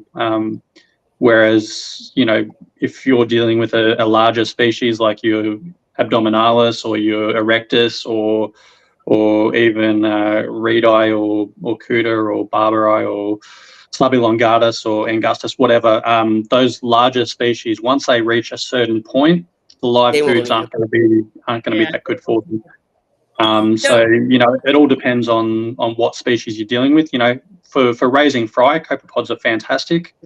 It is what they eat in the wild, and it's as they're small fry growing up, they need that small sort of zooplankton sort of to feed and grow from that really small size. But it's one of those things. It's sort of the why you're doing it, and if you've got a large colony of seahorses, of large seahorses, and you're not planning on breeding them, or you don't want to raise any fry, then you may not need copepods. It might not do you as yeah. much good as you think. You just Yeah, I made had every point. I was going to copepods. say, you just made every point that I would have made is that Mhm. you don't need them. I've never done copepods in my tanks because the larger species, as he said, won't They won't usually eat them. they Their won't eat them. rectors won't. But they can still help the tank. Like I Yeah. remember we had a guest in that talked about using copepods and phytoplankton to make this ecosystem in the tank. I If you're use into all that, that's fine. That's great. There's nothing wrong with it. It's just a step that if you don't need to take it, don't want to take it, you don't have to.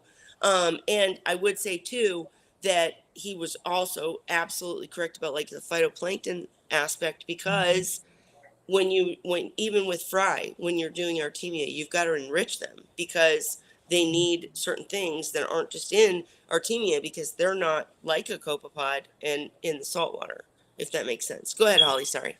I kept copepods back. Remember, I said when I started my tank originally, it was kind of like a reef tank. I had live rock and stuff. Well, I had a mandarin dragonette, and I kept copepods in the tank at that time for the mandarin.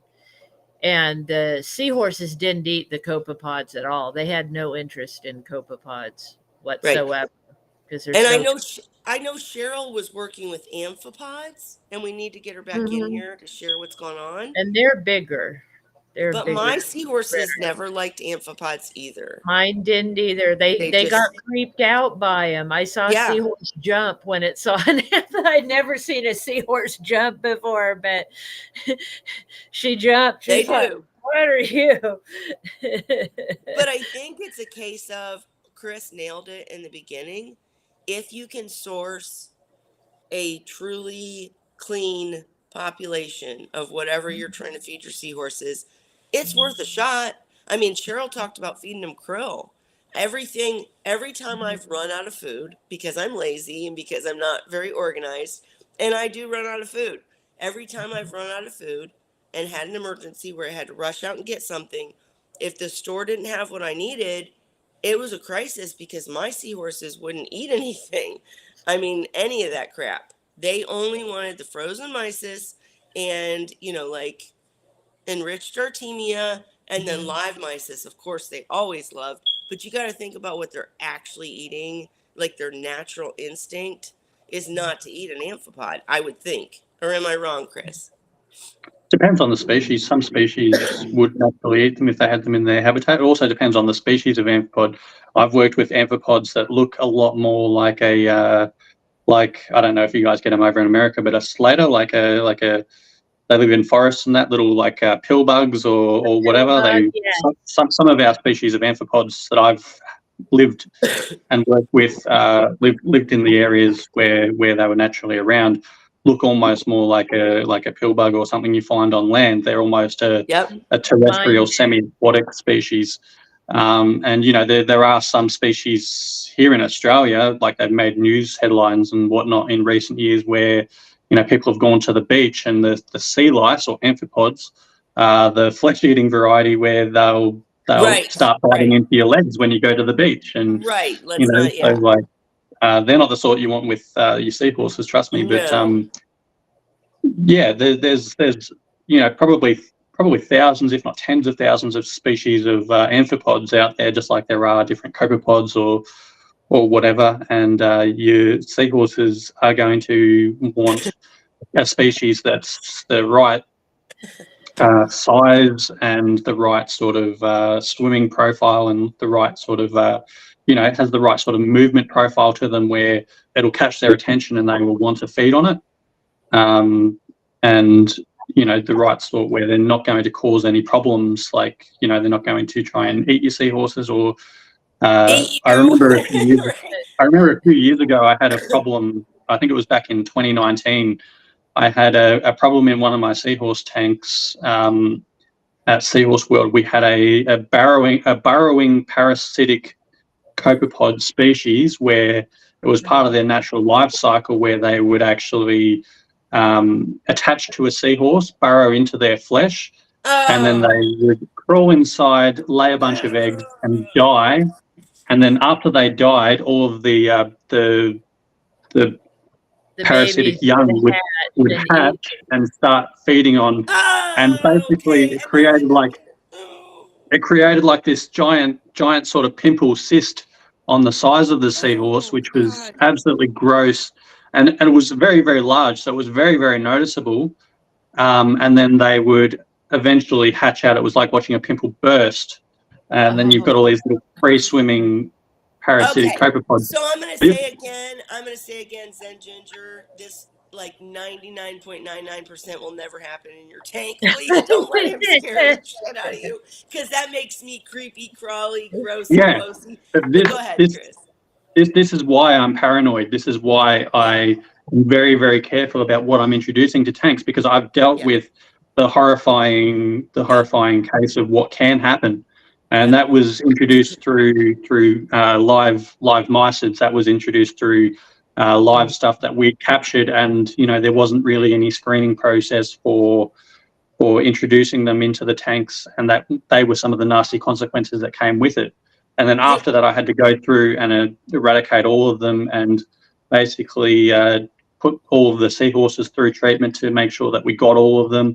I had to put them through freshwater treatments to kill any external stuff that might have been on them or whatever, and I had to monitor them for such a long time to make sure that it was well and truly clear.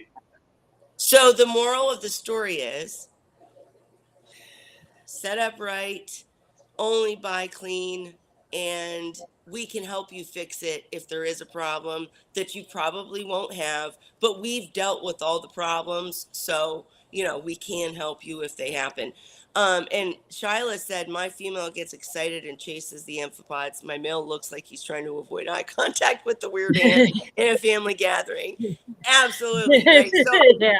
and I was going to say, I'm glad you brought up too, Chris, that it depends on the species, right? Because Cheryl, now that I think about it, she was so gung-ho, but she was dealing with combs.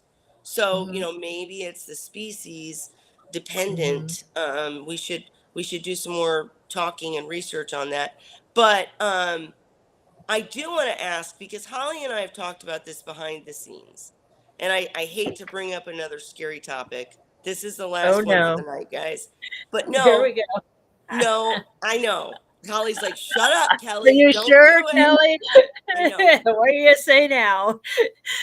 So all I'm going to say is there, okay, and this is for Ray and Chris, what is your process for not quarantining, but maybe like peroxide treating or something, live adult artemia or live adult Live mysis? food. Yeah. Because live foods in general, In because like you general, just yeah. said, Chris, you were in People a don't bigger understand. commercial setting, but it happened because you added a live food.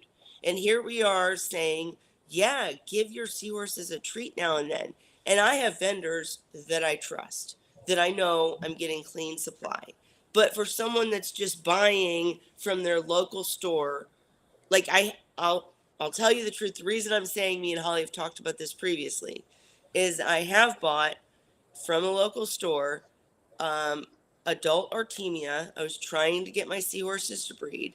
I enriched that artemia. I fed the artemia. Actually, I fed some before I even enriched it, because I was just trying to, like give them love music or something.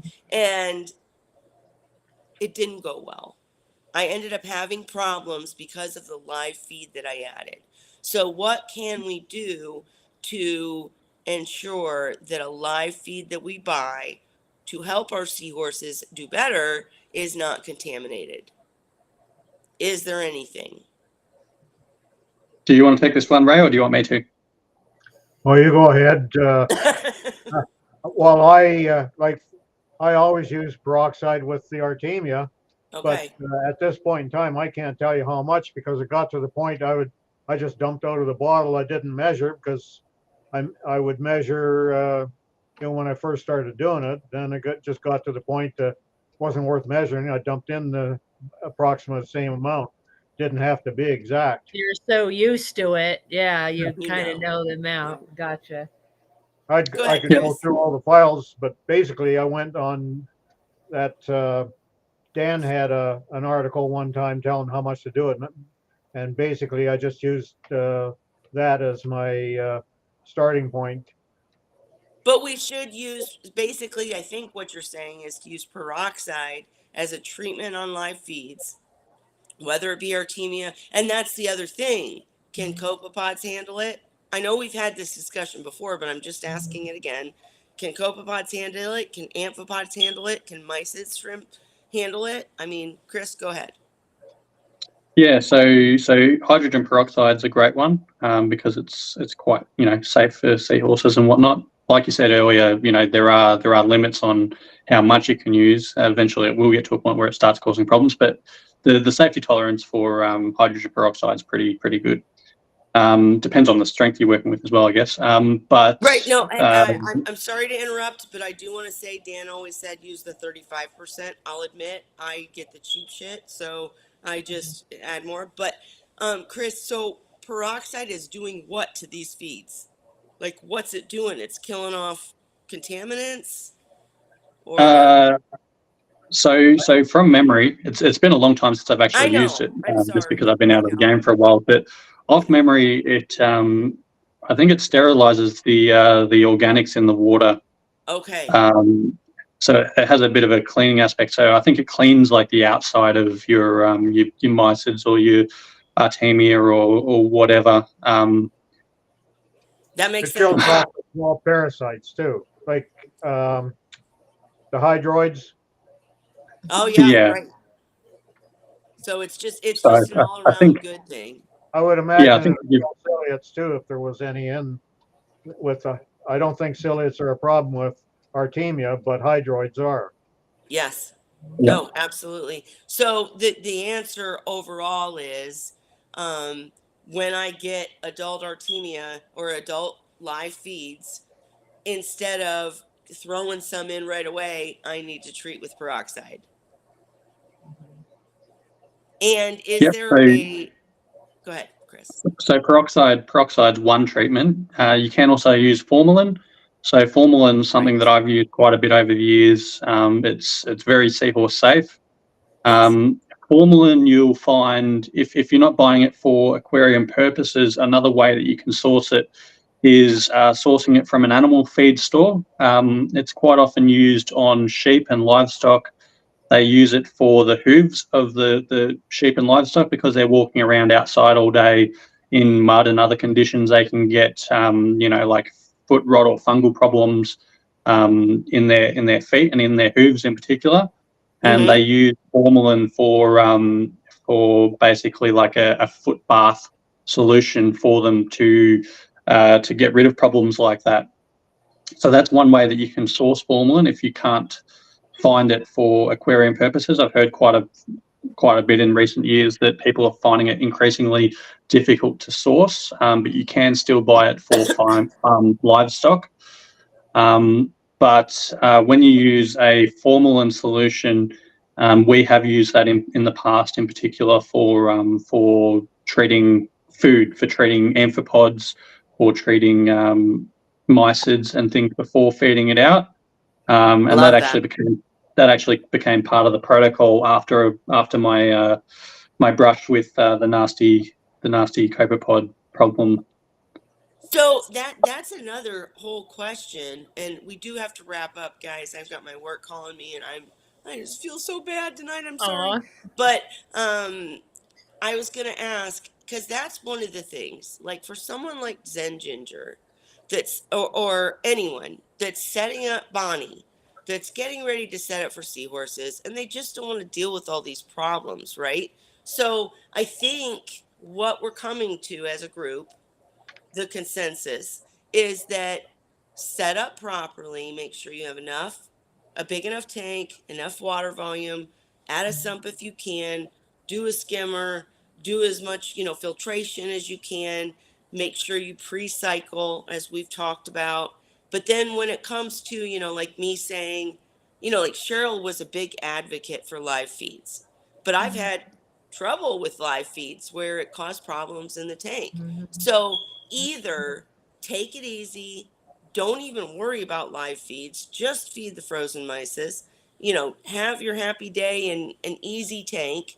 Or if you end up wanting them to breed, or you just really, you develop this relationship with them and you just want them to be, healthier or whatnot, and you want to introduce live feeds, then we got to talk about cleaning them and enriching them, possibly depending on what we're talking about, but cleaning them especially. Because I don't think anybody says that out there. They all say live feeds are the best, and they are, but they bring all these problems, right? So I just think we need to really harp on the fact that if you're going to do it, and you don't have to, but if you're going to do it, let's clean them first. Thoughts, Chris? You look like you don't agree. Or you do Yeah, agree? no, I definitely agree. Okay. It's live feeds are a double-edged sword. So unless Yes. you're culturing your own Artemia or something where you know exactly what you're dealing with and exactly what you've got, and you don't have to worry about everything else that might come with it.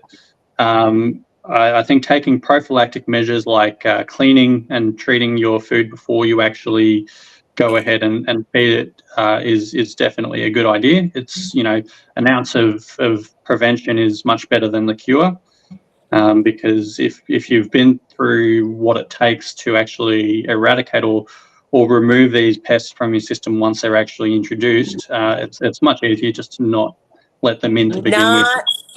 Not fun at all. And like I said, that's the key point as we're talking about this and all the steps for someone who wants to feed live feeds, because they're trying to breed or whatever.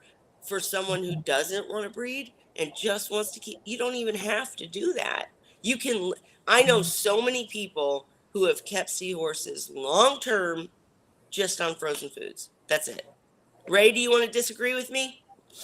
No, I I feel won't like you do. disagree with you. What do you want to say? Nothing. No? No, I've got nothing to say. Did you ever keep tanks of But seahorses? see, for me, Go ahead. I was culturing all my own, Yes, and then that's different. I use the like for rotifers, copepods, like I don't know, three had three species that I was culturing of the copepods all at one time, but I tried a couple different ones before that, so maybe 5 different uh, types of copepods, and then of course the Artemia, which did that commercially. I was selling to the stores. So for me, I didn't worry about it other than to treat with Because you were the doing it yourself. Yeah, yeah. you had control over it. I get it. And I mean, like if you're keeping a culture for a really long time, you know that it's probably pretty secure, right? I mean, am I wrong about that, guys? Right. So, but if you're buying like I did from a store, and then, I'm just saying if you do that, let's maybe clean them first because again, I hate that we just talk about the problems here. I tried to make tonight a little bit more about talking about the enjoyment of seahorses because they're so awesome. And I need to post more. Go to Holly's page. Holly posts her seahorses Yeah. all the time. And I'm going to visit them guys soon. So I'll be posting more about that. But I'm just saying, like, they're just so amazing. We just try to cover the things that were awful so that if you deal with them, you can come here and we'll help you fix it if we can. Um, all right. What else we got to talk about, guys? Sorry. Uh-oh. Zen Ginger did this. What did I do? What I do, Zen? What I say? All right. Anyways, did I miss anything, you guys? I'm sorry. I really don't feel good, but I want to make sure I'm here for you guys. So have I missed? Chris, did you have anything else you wanted to share? Like just about what's going on in the industry or anything or nah? Um, I've noticed a little bit of a trend recently. I sort of knew it was coming, but there seems to be a bit of a trend in the industry where I guess the amount of species overall that is being kept and, more importantly, commercially produced in the industry seems to be diminishing. There's less species available now than there was in the past. Mm-hmm. And I don't know, for anyone out there listening, I think it's important that, maybe we look at maybe a better system overall where, certain places become, I guess, advocates for their own species, or maybe, they become like a, what's the word? They become like a, I'm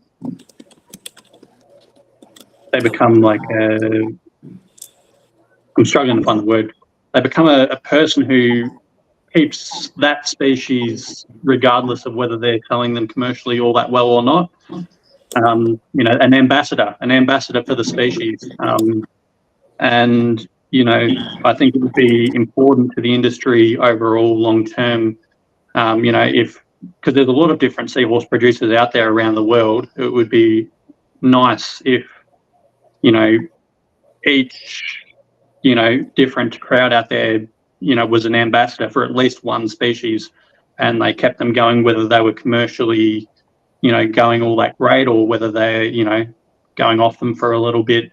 It would be nice to have at least, one species being kept by each commercial producer to keep each species going. Like if Absolutely. if Absolutely. And at if, this if point, we go ahead. Sorry. if one species becomes, the hottest thing or whatever, and then everyone tries to produce that one species, but then, we lose one or two other species in the meantime because they weren't all that favorable, or they weren't the hottest flavor of the month. Yep. And then you get, 4 or 5 years down the track, and then that species is just not available anymore. And then, the laws around the world regarding wildlife are constantly changing, and they're usually changing, making it harder and harder to collect for aquarium purposes, or for any purposes, really. So we may find ourselves in a situation in the future where it's practically impossible to collect them for the aquarium trade. And then if we can't reintroduce the species again, then, you lose that species to the hobby forever. And I think, the amount of good that it does the hobby, it does the world in general, for science, for everything across the board. Every person who keeps a seahorse species, even just at home as a hobby, them taking pictures, them sharing their experience with other hobbyists, I think it does the world of science, and does the world of in general a lot of good. We all become advocates for these seahorse species that we're keeping, like Shyla keeping whitey eye. That's fantastic to see. Amazing. I think if in general, we could have these little advocates and these little ambassadors everywhere, keeping these species, regardless of whether they're selling all that well, or if they're the hottest flavor of the month, they're the latest fad, or whatever. It would be great to see, because I just hate seeing the overall biodiversity within the hobby itself diminishing. It's hard to watch the amount of species that are becoming available to the hobby shrinking over time, when there's people out there who would love to have more and more available to them. Yep. I was going to say, I've talked about this before. I remember when I first started with seahorses, you could get literally 8 different species from Dan. And unfortunately, I mean, it's not his fault. He lost his wife. He's gotten old. He can't do it anymore. We need others to step up and do it. Totally agree. And I was thinking about this the other day. You guys know I'm not very organized. And I'm not good with follow through. But I think we should try to, as a seahorse community, set up something where we could support the breeders that are trying still, if that makes sense. Like, I'm not talking about a GoFundMe or any of that crap. I don't even know what I'm really saying. I'm just saying, talk back to me, let's discuss this, let's figure out. But I just know, like, I'm not in a position to do it as much as I would want to do it. If, Vincent's not in a position to do it anymore. Shyla is keeping Whitey Eye alive, over in her area. If we have, I can't remember his name, Simon or something, but we have a guy that's doing combs, that's in our group and working on combs. That's If exciting. there was, I'm sorry? That's exciting. Simon? Oh yeah, I know, right? So I want your guys' input, because I'm not very good at making it happen. I got the great ideas, but not follow through. We need to find a way to support them, right? So if I can't do it, but would I give $10 a month or something to see them produce the whitey eye that I want to buy in a year? Yes, I would. And I think others would too. I don't know. It's just a thought. Like, I don't know how that would work. And I want to say to Like Zen, adopt them, kind of like zoos do, or whatever. Adopt a kangaroo, or buy ahead of time or adopt a something. seahorse. Yeah. Exactly. Something like that. Holly's on it. I'm going to visit her, so we'll discuss this further. And then I wanted to be clear about what I said, because you said, you said my name in reference to being scared to mess up. I was being silly. I absolutely know that. And I want to apologize, because when I say I use you, I mean that, of course, I don't use you. I appreciate the shit out of you. But what I mean is, I use your name, right? Because if I'm talking about, oh, if this new person wants to set up this tank and I want them to do so well and this, that, and the other, then you're setting up a tank. So I'm sorry if I do that too much, but it's just, you're the person I know that's about to set up for Seahorses. I wanted to make that clear. But An yeah, example. yeah, an example. Thank you. I always overdo everything. And that's why I Does need it to somebody. me too, Zen. Sorry. That's all But right. I do it to everybody. Don't But I mind. do want to say, like, I wish anybody who has any ideas on that, like what Chris was saying was very serious. Like, we're losing these species. There's no one that sells 8 species. You can't even barely get any seahorses anymore. We need to support the breeders. I don't have any grand plans. I'm open and I'm willing to support if someone else can come up with something. You know what I mean, Chris? I mean, does that sound like it would help at Yeah, I all? mean, I'm not proposing like what's that word, like collusion, or I'm not proposing that every seahorse producer in the world all gets together and it's like, okay, we're only going to sell this species, we're only going to sell this species. No, no, But no. Right. it would be nice if overall in the industry, everyone could kind of collaborate just a little and be like, okay, well, we're going to keep this species regardless of what happens in the future, or we'll be the Sales. ambassadors for this species, we'll be the Right. ambassadors for this species. And like if all the different seahorse breeders or aquaculture facilities around the world became an advocate or an ambassador for at least one species, and they, I guess, collaborated or worked together in trying to at least safeguard the species that we've got.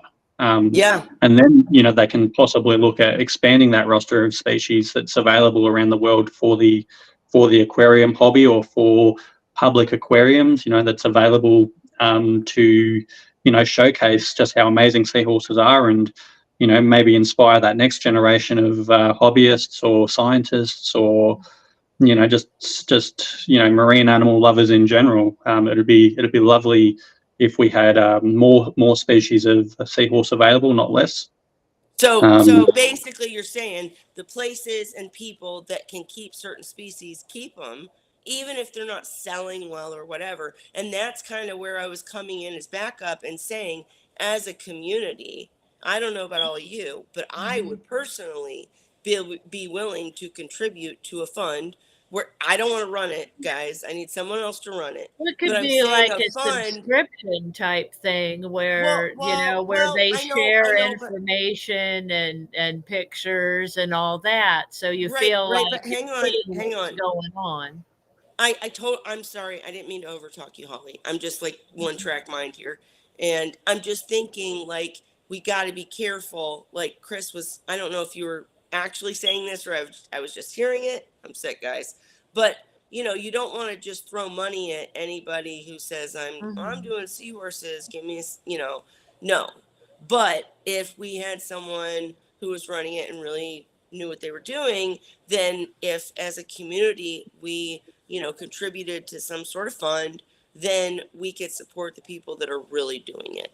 The Shilas, the people that are really keeping a species alive in the aquarium industry for the aquarium industry. I don't know. Thoughts? I mean, it's just an idea, I need you guys' help. I'm not proposing I'm going to do it because I can't do it. But Ray, you think I'm crazy?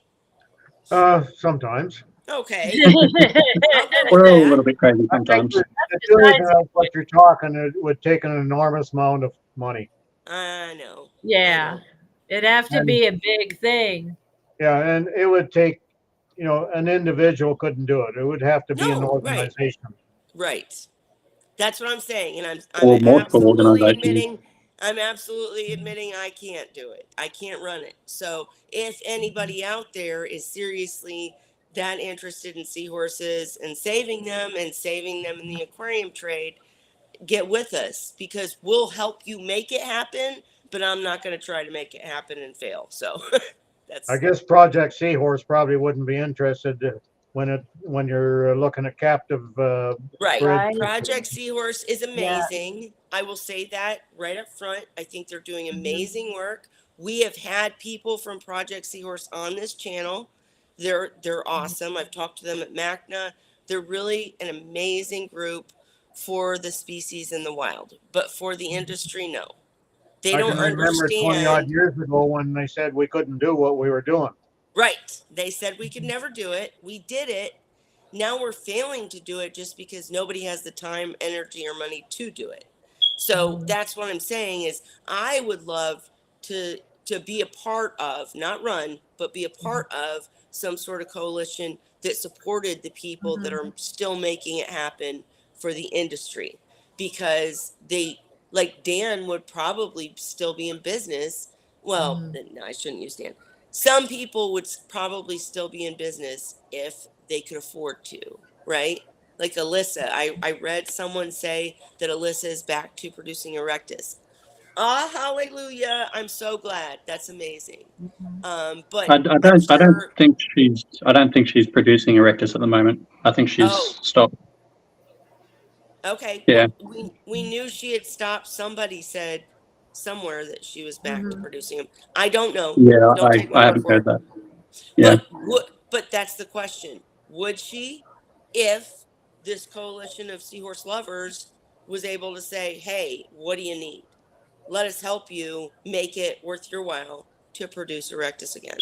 You know what I mean? Like A if lot I more can't money. do it, I'm willing to give my money to make sure somebody else does. If that makes sense. yeah. Sometimes it's not And you just got to be about the money. careful. Sometimes it's about Sure. having the staff or the manpower Sure. or whatever. Absolutely. The manpower that traces down to money. If Right.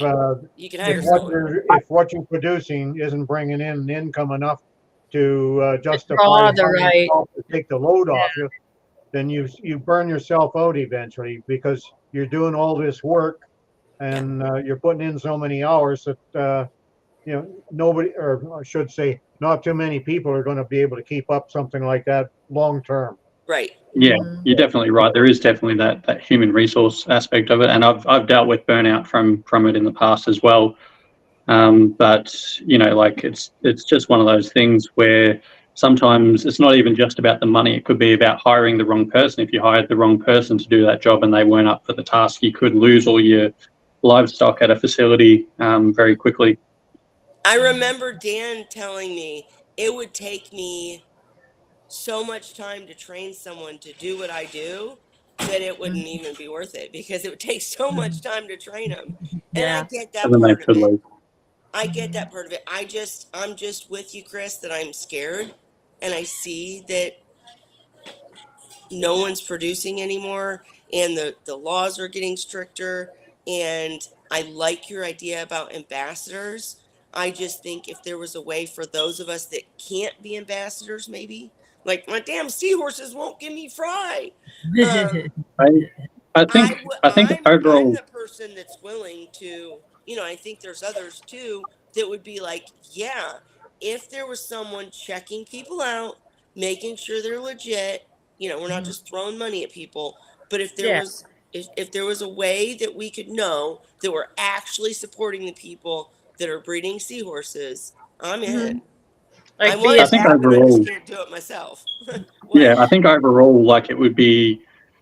I think overall we have to look at what we can realistically do for the hobby and for being ambassadors for seahorses in general. I think like not all of us are set up. Like I'm not set up at the moment to run a facility as much as I'd Right. like to be. Right. But I think all of us can play our own part in advocating for seahorses. Even if you're not an ambassador of a species, you can still advocate for seahorses and for the aquarium hobby. even if you just go to your local, aquarium show or aquarium That's true. event, Yeah. or just, your little aquarium societies even, and just be advocates for seahorse keeping. And, you might end up brushing off on, 3 or 4 or 5 other people who might go on to take up seahorses as a hobby. And, you might be like a mentor figure for them. And, you can help the aquarium hobby in general just by, being present, being an advocate for the aquarium hobby and for seahorses in general. And maybe we can grow it that way. But it would just be good to see an overall more collaborative mindset within the industry. And it would be good to see, people focusing a little less on competition and focusing a little bit more on collaborative and, Right. preserving what we have. Yes. No. Amen. Agree with everything you just said. And I was thinking, hey, we need to get someone like Evie. We had Evie here earlier. Someone like that, man. Great spokesperson. We need people to take charge, because the 4 of us care a lot, but none of us are in a position to take charge and make these kind of things happen. So putting it out there.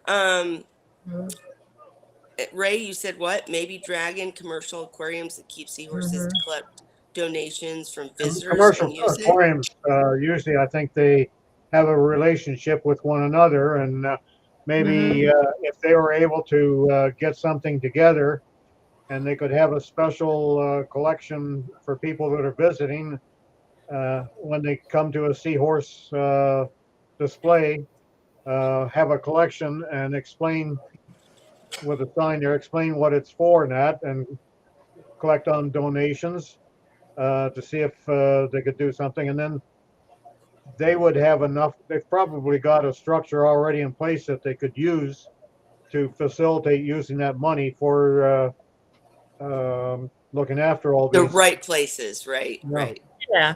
So I would just say, guys, I didn't mean to turn this into a fundraiser. I'm not raising money. Don't send me money. But I would just say I've realized in my personal life, professional life, that I'm a really good number 2, right? Like I'm really good at you run it, but I make it happen, but I'm not responsible for making sure on the dates and all that stuff. I'm not very organized. So if anybody's interested seriously in trying to get something like this going, I will be your number 2. I just can't be the number 1. That's it. If we never get it going, I don't know. I'm looking for any other ideas from any of you just to get more help for the people that are trying to keep the species alive. Like, I don't know. Chris, you got more to say? I know I'm going off.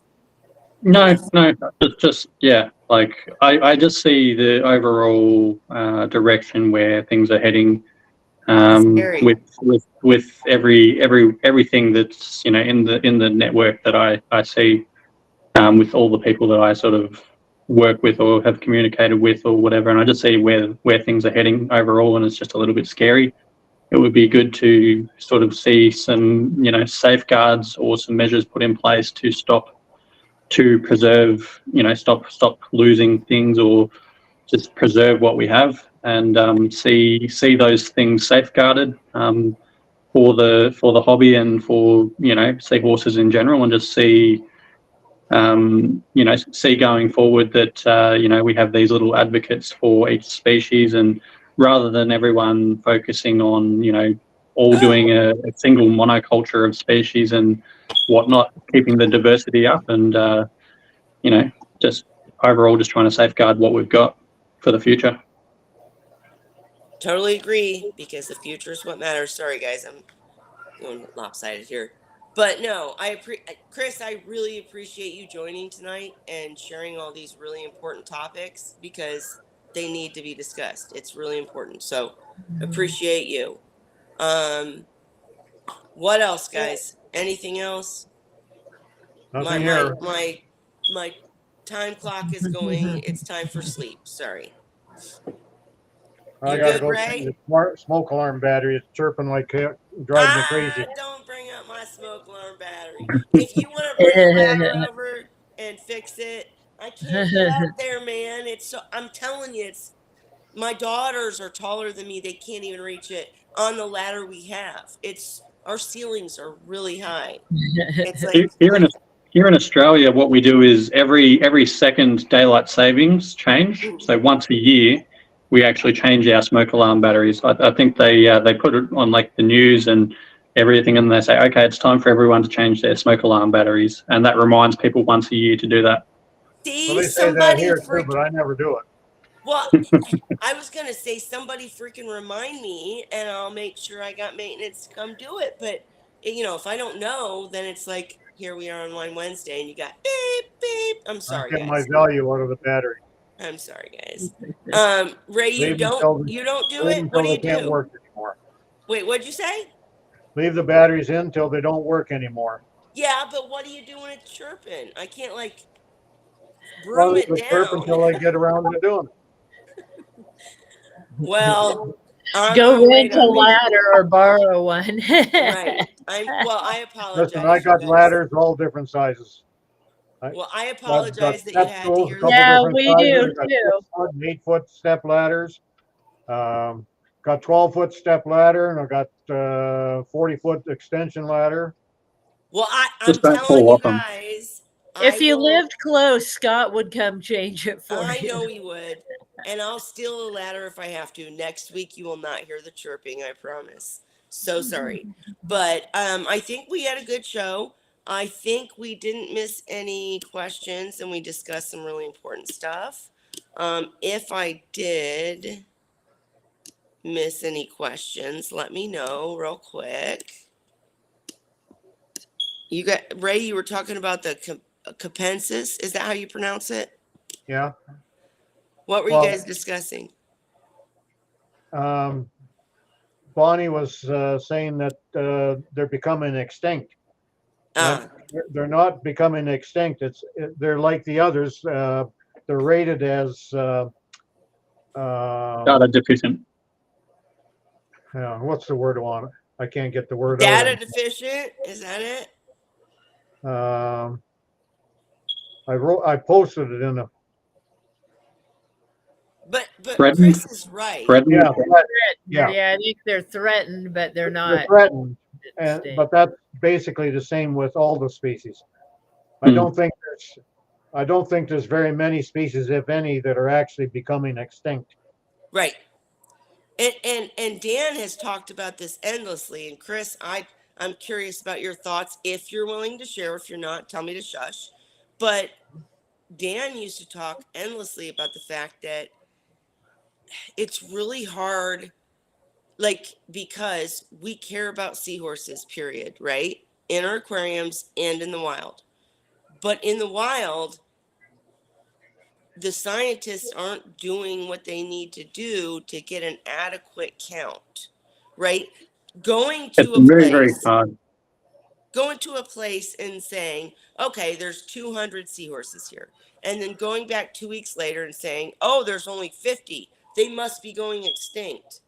That doesn't make sense because They went seahorses somewhere don't stay else there. for the day. Right. They went somewhere else. They're on So it vacation doesn't, now. it's really hard. I mean, I'm not God and I'm not trying to be religious, but I'm just saying it'd be really hard to quantify what's in the ocean and where they Well, move and what they're doing. Go ahead, Chris.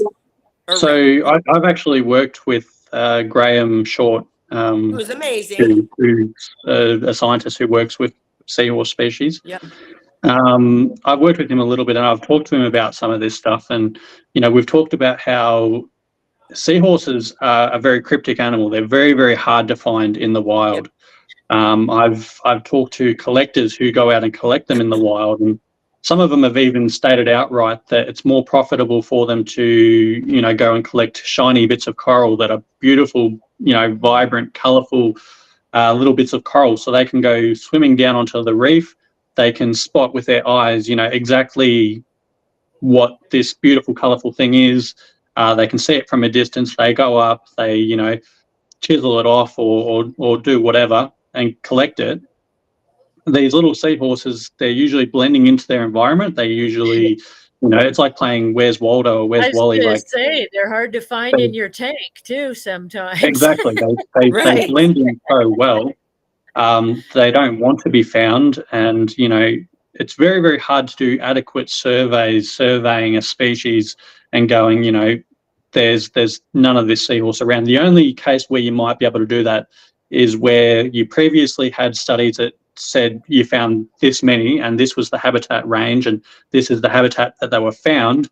So say like seagrass beds, if you had an area where there was heaps of seagrass beds, you've had studies in the past done where there were seahorses found on their seagrass beds, and then you come back 5 or 10 years later and then there's no seagrass beds, then you go, well, where are all the seahorses living? And if you can't find any seahorses then, and you've had that recorded change of habitat where the habitat where they were previously found has been lost, then you might have a good case for, these seahorses aren't living in this area anymore. Have they moved? Have they all died? What's happened to them?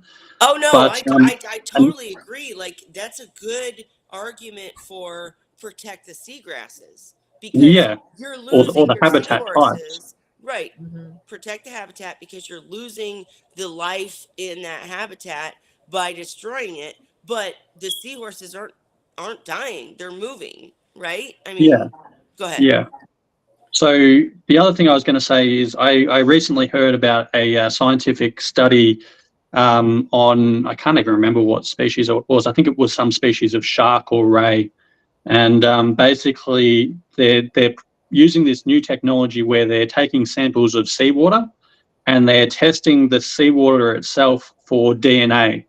And they can test and they can show up DNA in tiny little particles, whether that's from waste or whether it's from skin or teeth or things that have been left behind by different species in the area. They can actually take water samples, like heaps and heaps and heaps of water samples, and test all of that water sample for what DNA it contains, and they can find and track some species, whether they're in an area or not, using that. And maybe that could be possibly a more effective method of testing to see if there's seahorses in a particular area, because you can get water samples from certain depths where people aren't going to be able to go down and swim to.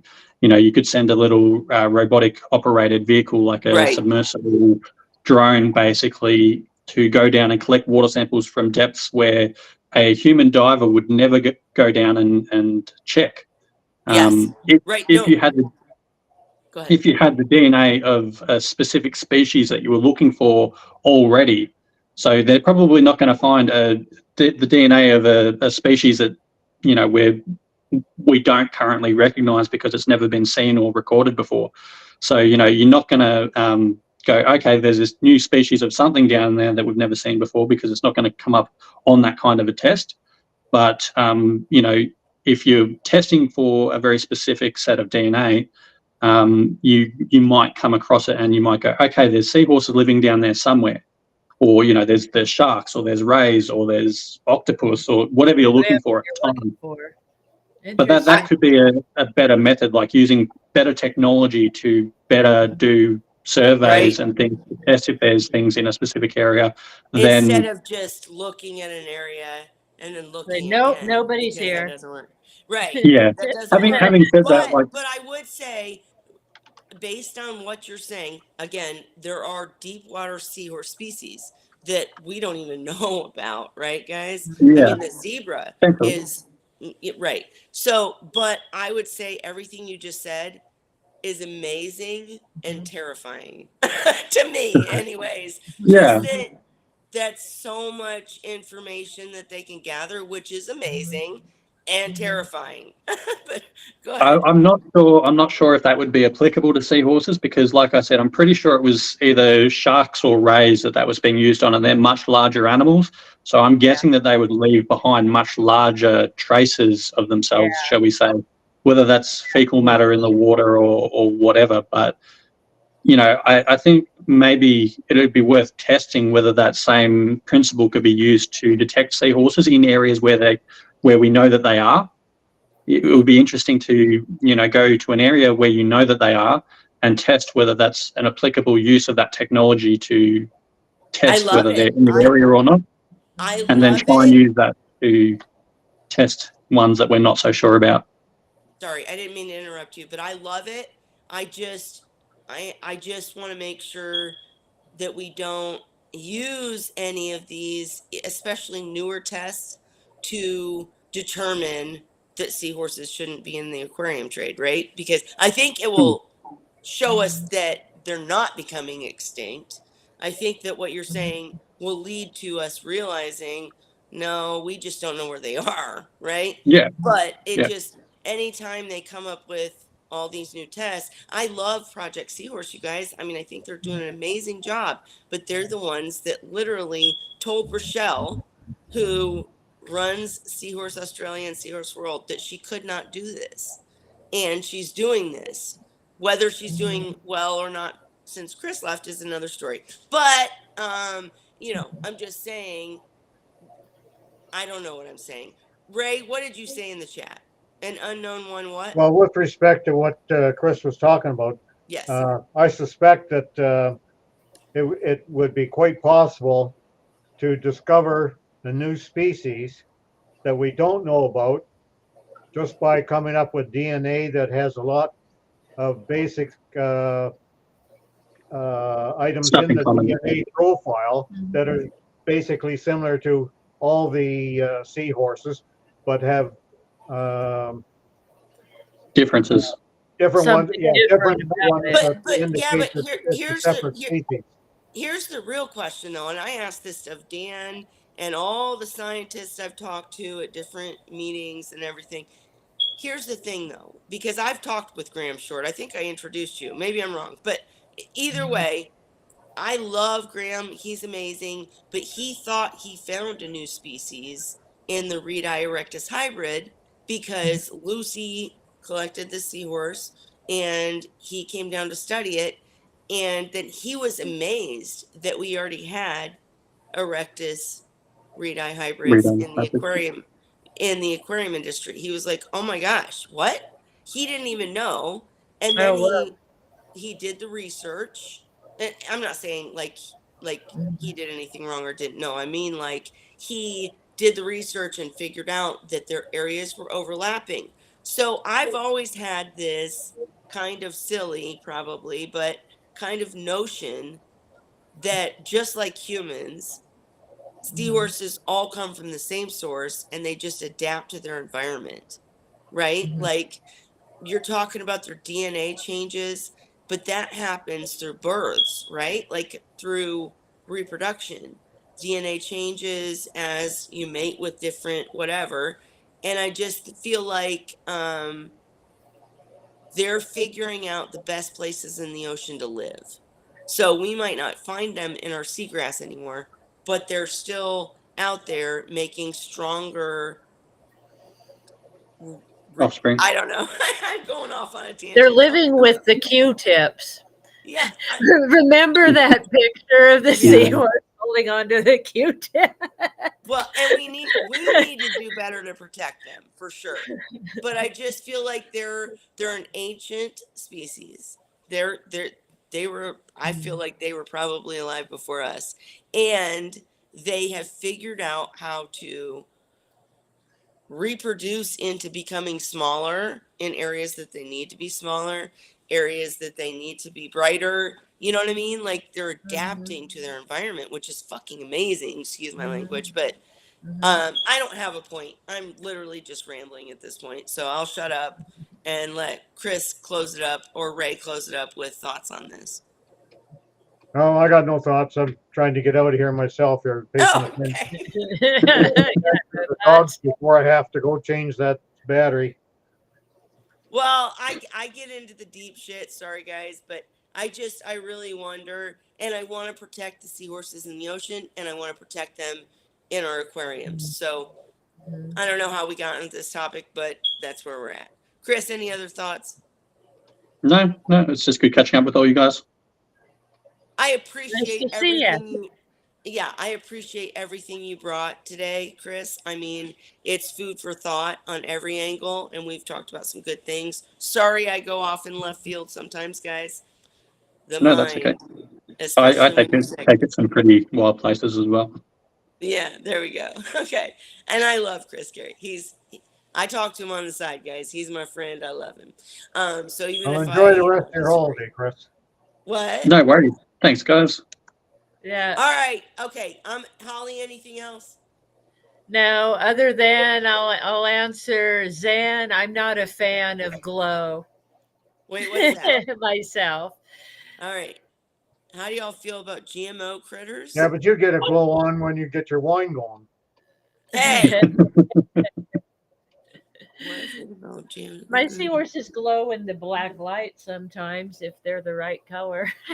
You Right. need that white Holly. for the iridescence. Yeah. I was gonna say Anyhow, good night, everybody. I'm good taking night, off. Ray. Good Good night. night, We're Night, gonna Ray. Ray. end now, anyways. But I would say, Zen, all you gotta do if you want glow seahorses is ask Holly about her light. Did you not see the videos earlier? She can make her seahorses red, green, blue. It doesn't matter. She can make them a color just using the light. And it doesn't hurt the seahorses, right? I don't know much. Piebald seahorses would go really, really well under a black light, like just because of Right. their white patterns. So Absolutely. Yeah. And I'm just saying, like, I don't know much about, I heard the whole controversy about the glow fish and stuff. I don't know if that's where we're going, but I'm just saying, let's not do that to seahorses. Let's just I let's gotta just feel let that them way. be. seahorses are naturally pretty enough as is. There's enough different colours and varieties that I don't think they need to be Cattle and changed all that much. markings. I Oh mean, yeah, I've personally worked on selective breeding programs to breed specific colours into seahorses. There's potential there, but I think overall within the industry and within the hobby, we have trouble enough keeping the species that we've got long term, right. and keeping their availability long term. So I think we need to just focus on preserving what we have before we worry about introducing too many wild concepts like genetically modified seahorses or glow seahorses or ones that glow in the dark or Absolutely. But I agree with you. The piebalds kind of do. I mean, they kind of do on their own for sure. And totally agree with everything you said. And that's why, I know I went off on a tangent, guys, but that's why I just want to find a way to support the people that are trying to keep these species alive. Shyla, I love you. I mean, you're amazing. I'm so glad you're doing what you're doing. Keep doing it because, man, it's amazing. Because I also understand when people have to retire, right? I mean, it is what it is, but we need more of you guys coming up in the seahorse world to take over and start doing these things. All right, I didn't mean to put the pressure on. I'm going to end it on that note, unless you guys have anything else. All right, no, it's good seeing all you guys. all right, Good Chris. to I'm see you so too, glad you Chris. joined us. This is amazing. I wish you'd join us more often when you can because you always have valuable and great information. But for tonight, guys, if I did miss your question, we'll be back next week, and I'm gonna go crash and try to get some damn sleep. Happy Wine Wednesday, everybody. Say cheers. Cheers. Cheers, Cheers. guys. Lots.